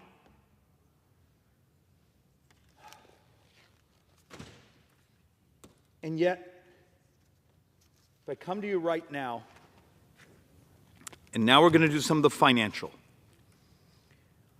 Over 14%, the actual real number isn't 14.1, I think it's 14.48 or something like that. Over 14% of the entire federal government spending this year is interest. Is interest on the U.S. debt. So once again, this is important. Social Security, #1 spend, but it's self-funding, at least for a little while. Now remember, when we say self-funding, most of it comes in as the FICA tax, the 12.4 we all pay, your employer typically pays half, you pay half, and then a little portion where the Treasury has to go sell debt to pay back the money they've borrowed from the Social Security Trust Fund. And what is it, in 9 years or so, that trust fund is that money that the Treasury's borrowed is all gone. And then we got to figure out how we're going to keep our Americans from having, 17+% cut, doubling senior poverty. All right. 14.5% of all of our spending today is just interest. Social Security, #1. This year, I believe it's $1,460.80 billion. Interest, if you do sort of total interest we owe to the trust funds, interest we owe to anyone that bought one of our bonds, whether it be your union pension fund, our nice family on the other side of the world, that's actually the #2 expenditure in this government. Interest is #2. Medicare is number 3. Defense is actually number 4. So the next time you're with your liberal relatives and saying, just cut defense, remind them, it's now number 4. The thing that's in the Constitution is now number 4. And some of the projections over the next 10 years, that number almost doubles on interest. Because we have this insatiable appetite, and I need to keep showing some of these numbers so they make sense. This one seems to hit home. So think of this, 2024, the fiscal year we're in right now. If gross interest comes in at $1,140 billion, or $140 billion, 45.68% of every income tax dollar. So when you pay your income taxes, almost half of it, a little less than half of it, is just paying interest. So think of that, when you're out there working your heart out, and you see that income tax bill you have on your paycheck, 45%, a little over 45% of that is just paying interest of this government. How many times have you seen people come behind these microphones and talk about this? Remember, interest is the fragility. If the bond market gets cranky because we do something stupid and interest rates spike up, I can make you an argument that over the next few years, you want to know who really runs this government? It's not us. It will be the bond market. Because you want things, and I need to show you on the next board. This is this year's budget. Okay, 26%, the blue, I get to vote on. Yet we're borrowing 30%. So every dime a member of Congress votes on is borrowed. And a wedge of, let's pretend it's Medicare, or any other thing in the red, which is on autopilot. That's what we call mandatory. It's earned benefits. Some benefits you get because you're part of a certain tribal group, you fall below a certain income. But this is on autopilot. This isn't voted on. Remember I showed you a board a second ago that over 14% is just interest? Well, think about that. If 26% is what we call discretionary, defense and non-defense, next time you're at home and you're talking to your voters and they say, I want you to balance the budget today. Okay, I can do it, but are you ready to get rid of all the defense of this country? Constitutional obligation, but we'll just get rid of, how about all of non-defense discretionary? Now that's the Park Service, that's the State Department, that's the FBI, that's everything, it's all gone. And then tell me what part of mandatory spending you want us to get rid of. There seems to be this lack of understanding of the reality, both on where the spending, this danger, the fragility this country has from the debt. And look, tonight I had only a half an hour, and I have a stack of these things where, particularly the 2 years the Democrats ran this place, they didn't tell the truth about, they made up fake numbers. We haven't hit anything close to that. And CBO seems to be sometimes months, if not years, behind on telling us the truth and how we make the numbers work. There's ways you can make this another American century. But you got to do it through a calculator. You got to stop trying to legislate around here by people's feelings. And yet, if you want to be on television tonight, say something theatrical. Say something over the top. Say something that's a great dopamine hit. But if you want to save the country, learn the damn math. And with that, I yield back. Thank you. Under the Speaker's announced policy of January 9th, 2023, the Chair recognizes the gentleman from New York, Mr. Desposito, for 30 minutes.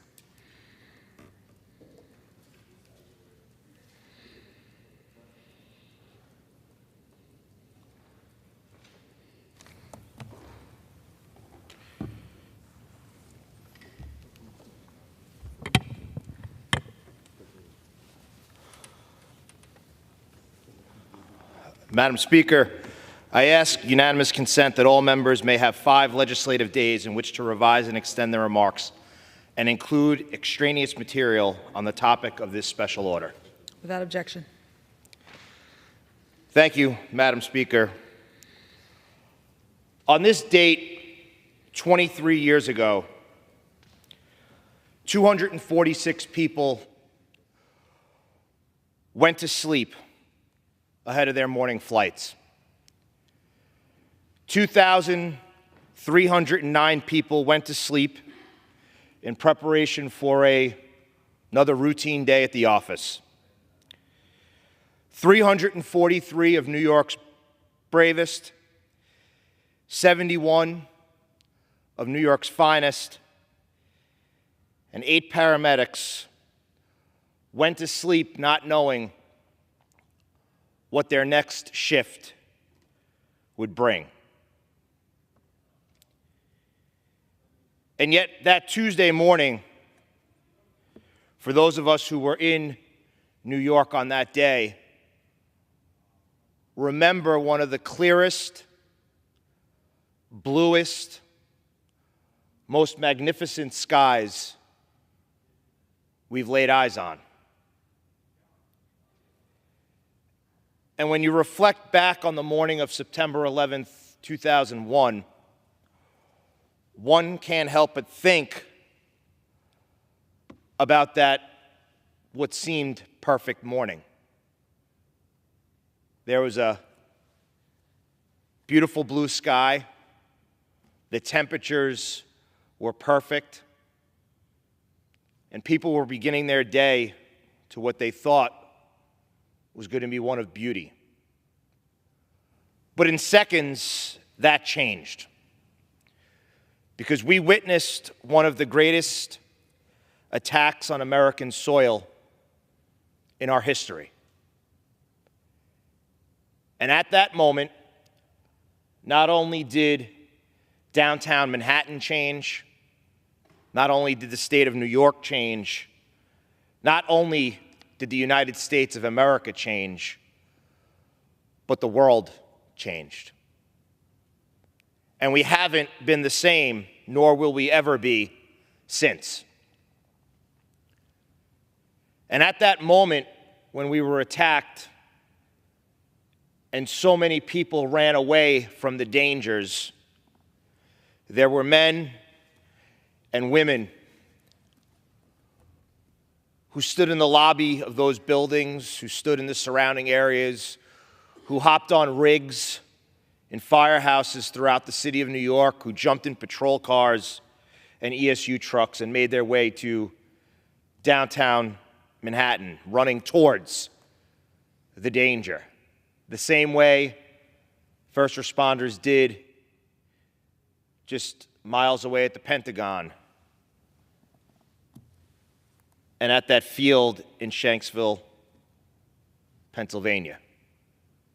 And they ran towards danger, running upstairs of our beloved World Trade Center, not realizing that they were rising up those stairs only to get closer to heaven, because that's where they were headed. And when those buildings collapsed in downtown Manhattan, again, the world changed. Thousands died. But it brought out, while we saw the very worst in humanity as our country was attacked by terrorists, we also saw some of the best of the United States of America. If you think to the days following the September 11th attacks, you couldn't walk into a store and find an American flag because they were sold out. People lined the West Side Highway in Manhattan, cheering for first responders as they made their way to Ground Zero.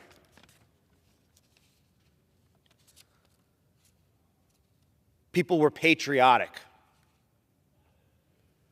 People were rooting for the United States of America.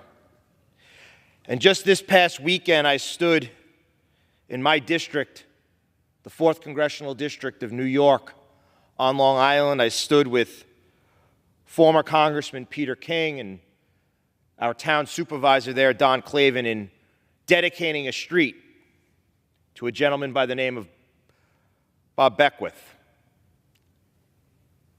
And he became an icon in the days following September 11th because he was the gentleman, the city firefighter, who stood on the pile with President Bush when President Bush grabbed that megaphone and told the first responders on the pile, the iron workers on the pile.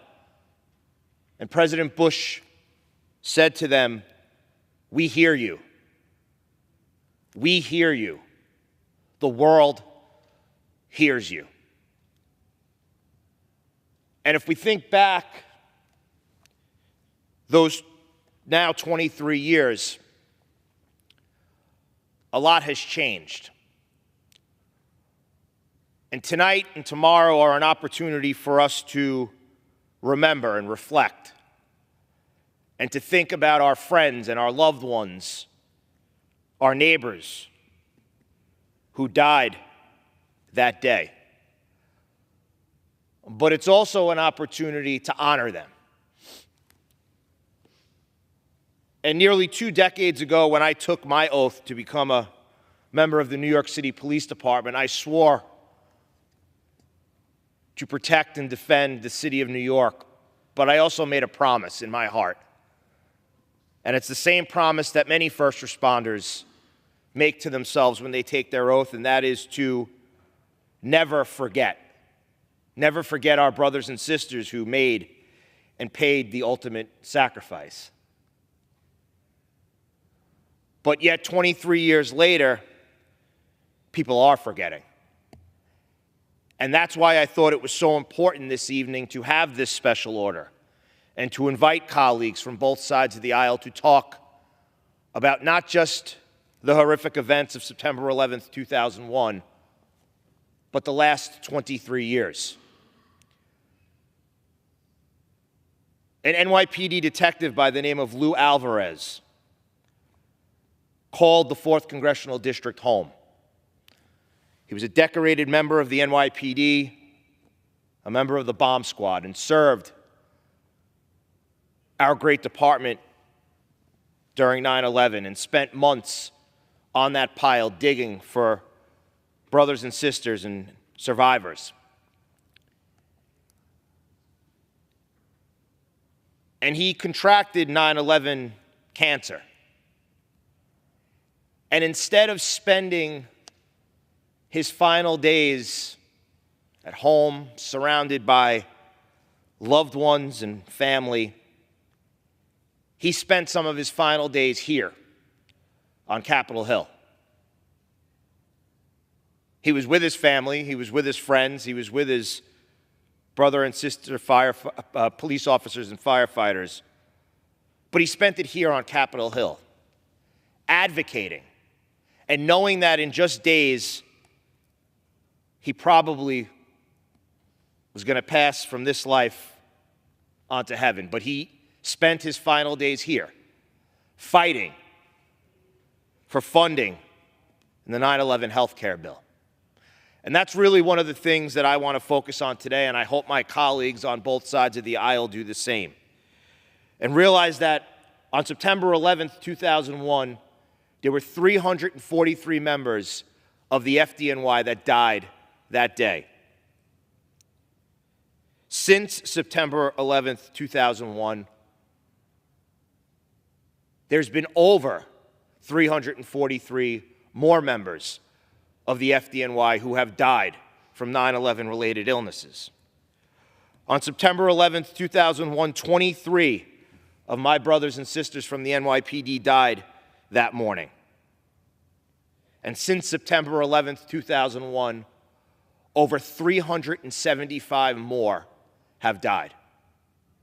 You see, this is no longer what was probably referred to 20 years ago as a New York, New Jersey, Northeast issue.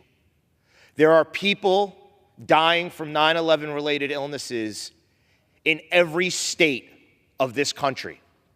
And there is no reason that 23 years later, heroes like Lou Alvarez need to be spending their final days walking the halls of Congress, demanding funding that they deserve.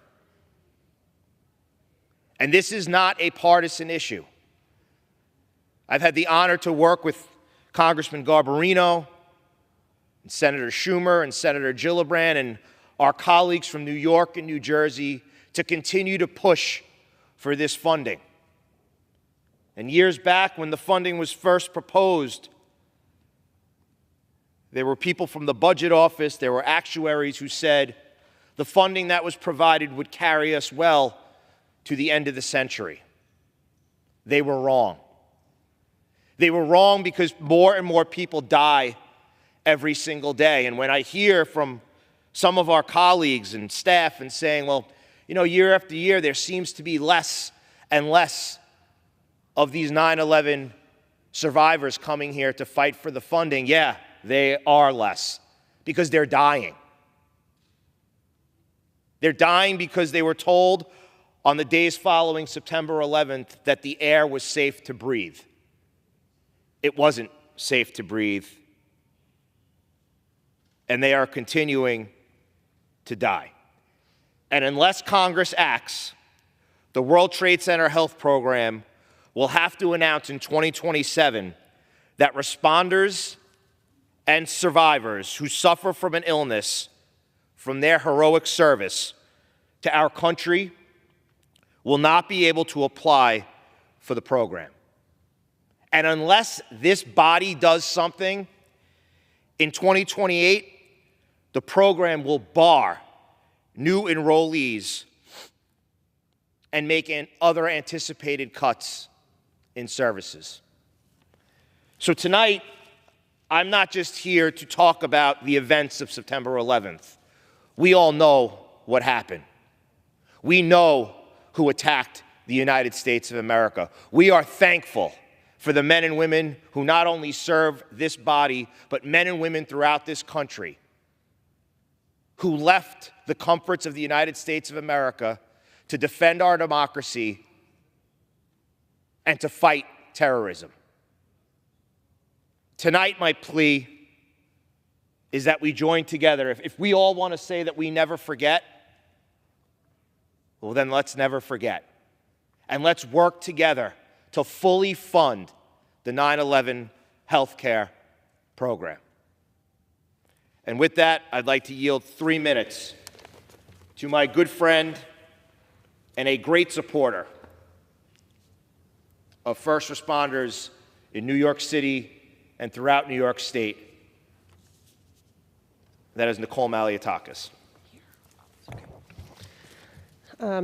Thank you, Congressman D'Esposito, and I want to thank you for bringing us together tonight to honor the 2,977 victims of September 11th, but also the many more who have died since. And thank you for your service in the NYPD to the city of New York. Mr. Speaker, 23 years ago, those of us in New York City experienced the 9/11 attacks in a way we'll never forget. I was a recent graduate commuting to my first job near Union Square, Manhattan, when the first plane hit the North Tower at 8:46 a.m. We watched in horror as the city descended into chaos. First responders rushed in to save lives. Too many never returned. The attack shattered our sense of security. Never forget became the rallying cry for our troops entering Afghanistan in pursuit of Osama bin Laden and al-Qaeda. We came together to support the recovery of our city and heal our country. New York emerged stronger with enhanced security, a fortified NYPD, and the creation of the Department of Homeland Security. 23 years later, we approach a somber reality that more FDNY members have passed away from 9/11 related illnesses and cancers than from the attack on September 11, 2001. I've attended memorials and street namings for heroes that made it home on 9/11 only to succumb to it years after. I will forever honor our pledge to never forget by working with Representatives D'Esposito, Garbarino, and others for our first responders and survivors fighting these illnesses by ensuring that Zadroga is fully funded and that they receive the health care that they deserve. During my first term, I successfully fought for 3,000 widows and children to be fairly compensated by the U.S. Victims of State-Sponsored Terrorism Fund, something they fought for over 2 decades. This year, I'm proud to work with Congressman Mike Lawler on the Fund the Fund Act and ensure that the U.S. VSST leaves no more victims out of rightfully owed victims' compensation. As we mark the 23rd anniversary of 9/11, it is essential to remain vigilant. Today, we are a divided nation with new challenges. Afghanistan is again under Taliban control, and thousands of ISIS-K and al-Qaeda terrorists were released from Bagram Air Base during the withdrawal from Afghanistan. Our borders are wide open. The law enforcement is stretched dangerously thin. On 9/11, the NYPD had 41,000 officers. Today, it only has 33,000. According to the latest reports, over 350 suspected terrorists have been apprehended at the southern border. ISIS-K-related groups have smuggled 400 individuals with terrorist ties into the United States. We cannot stand by and allow ourselves to be vulnerable. We must honor those we have lost and prevent even the possibility of another attack. We must secure our border. We must make our homeland safe. We must prioritize our country's security, strengthen and support our law enforcement, and ensure that never forget remains a guided principle, not just a slogan. And lastly, this administration has a solemn duty to deliver justice to all Americans, and that means no plea deal for the 9/11 masterminds. Set a trial date, and let's pursue the death penalty. Thank you, and I yield back. Thank you, Congresswoman. And now I'd like to recognize, for as much time as he needs, yesterday I was proud to join with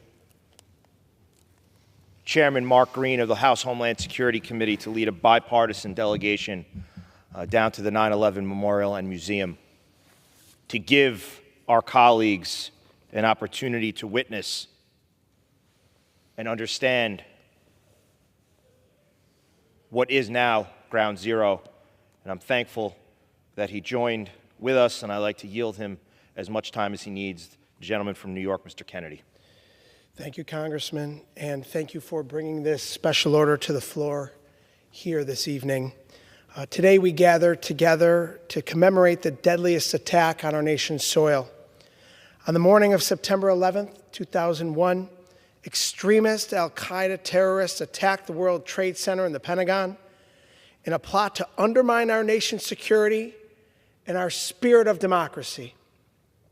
As a result, 2,977 people did not return home to their loved ones. This unspeakable act of terror left a deep scar in the psyche of New Yorkers, Americans, and people around the globe. In New York, we continue to mourn our native sons and daughters who were lost that day and join the nation in commemorating those lost, as well as the resilience of a city and a nation that never yielded to the terror inflicted upon us. We also honor the first responders who were deeply impacted, hundreds of whom were killed in the wake of the attack, running selflessly into the face of danger as they fought tirelessly to help more people escape. More than 20 years later, our brave first responders and survivors are still combating the severe health complications stemming from their heroism on 9/11 and in the weeks and months that followed. Congress must continue to support their recovery, and we must do everything in our power to stop terrorism at home and abroad. We have not forgotten, nor will we ever forget, the tragic events of September 11th, 2001. God bless the souls that we lost that day. God bless the survivors and the families that have carried on and persevered in their loved ones' memory. And God bless America. I yield back.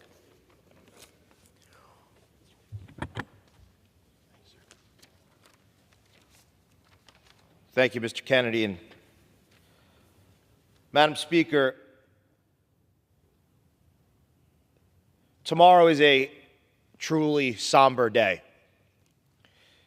It's a day where thousands of families will gather at different memorials throughout this country to pay tribute to those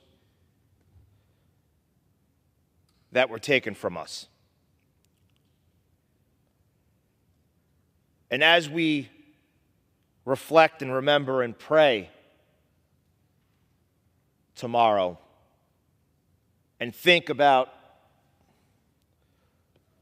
those souls, think about the conversations that were had as brave FDNY firefighters made their way up the stairs of the North and South Tower.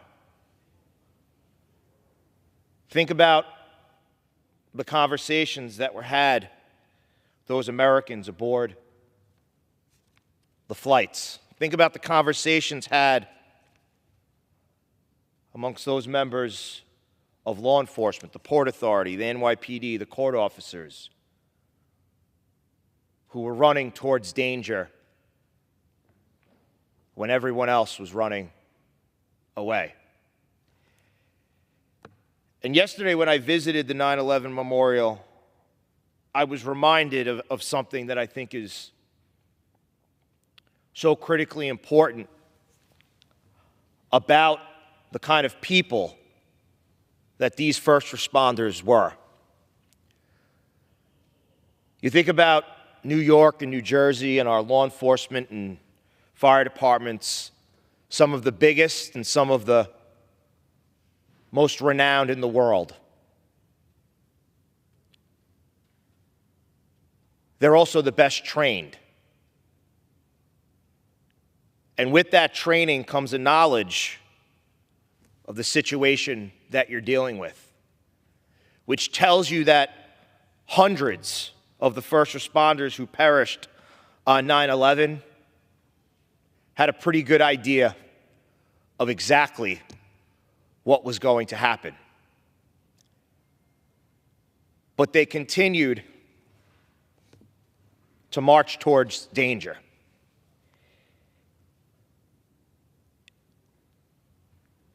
And that is one of the reasons as to why this body needs to come together to fully fund and to pass the 9/11 Responder and Survivor Health Funding Correction Act of 2024, which will address the funding shortfall and ensure that there's adequate funding for years to come. The bill updates the funding formula for the World Trade Center Health Program, increasing the appropriations to adjust for inflation and enrollment changes through 2090. In the short term, it adds $2.9 billion to the special fund for fiscal year 2024. Madam Speaker, this is not a Democrat issue. This is not a Republican issue. This is an American issue, and one that this body needs to do the right thing. There are no reasons in this world that heroes like Lou Alvarez and Ray Pfeiffer, both who came from my district, need to spend their final days visiting us in our offices, asking for funding that we know they deserve. So on the eve of this day that will live in infamy, I want to thank my colleagues who joined us here this evening. I want to share a message with anyone listening and our colleagues on both sides of this House that never forget is not just a saying. It's not just a Twitter handle. It's not just a hashtag, and it's not just something that you put on posters on social media. It's a promise. And if we truly want to never forget, then it is imperative that we put our support behind the health care funding that these heroes, these survivors, these Americans deserve. And with that, Madam Speaker, I pray that those who died on 9/11 and continue to die as a result of those terrible attacks, may they rest in peace, and may their families expect from all of us to do the right thing, because that's exactly what we should be doing. And with that, Madam Speaker, I yield back. Gentleman yields back. Does the gentleman have a motion? Madam Speaker, I move that the House now do adjourn. The question is on the motion to adjourn. Those in favor say aye. Aye. Those opposed, no. The ayes have it. The motion is adopted. Accordingly, the House stands adjourned until 10 a.m. tomorrow for morning hour debate.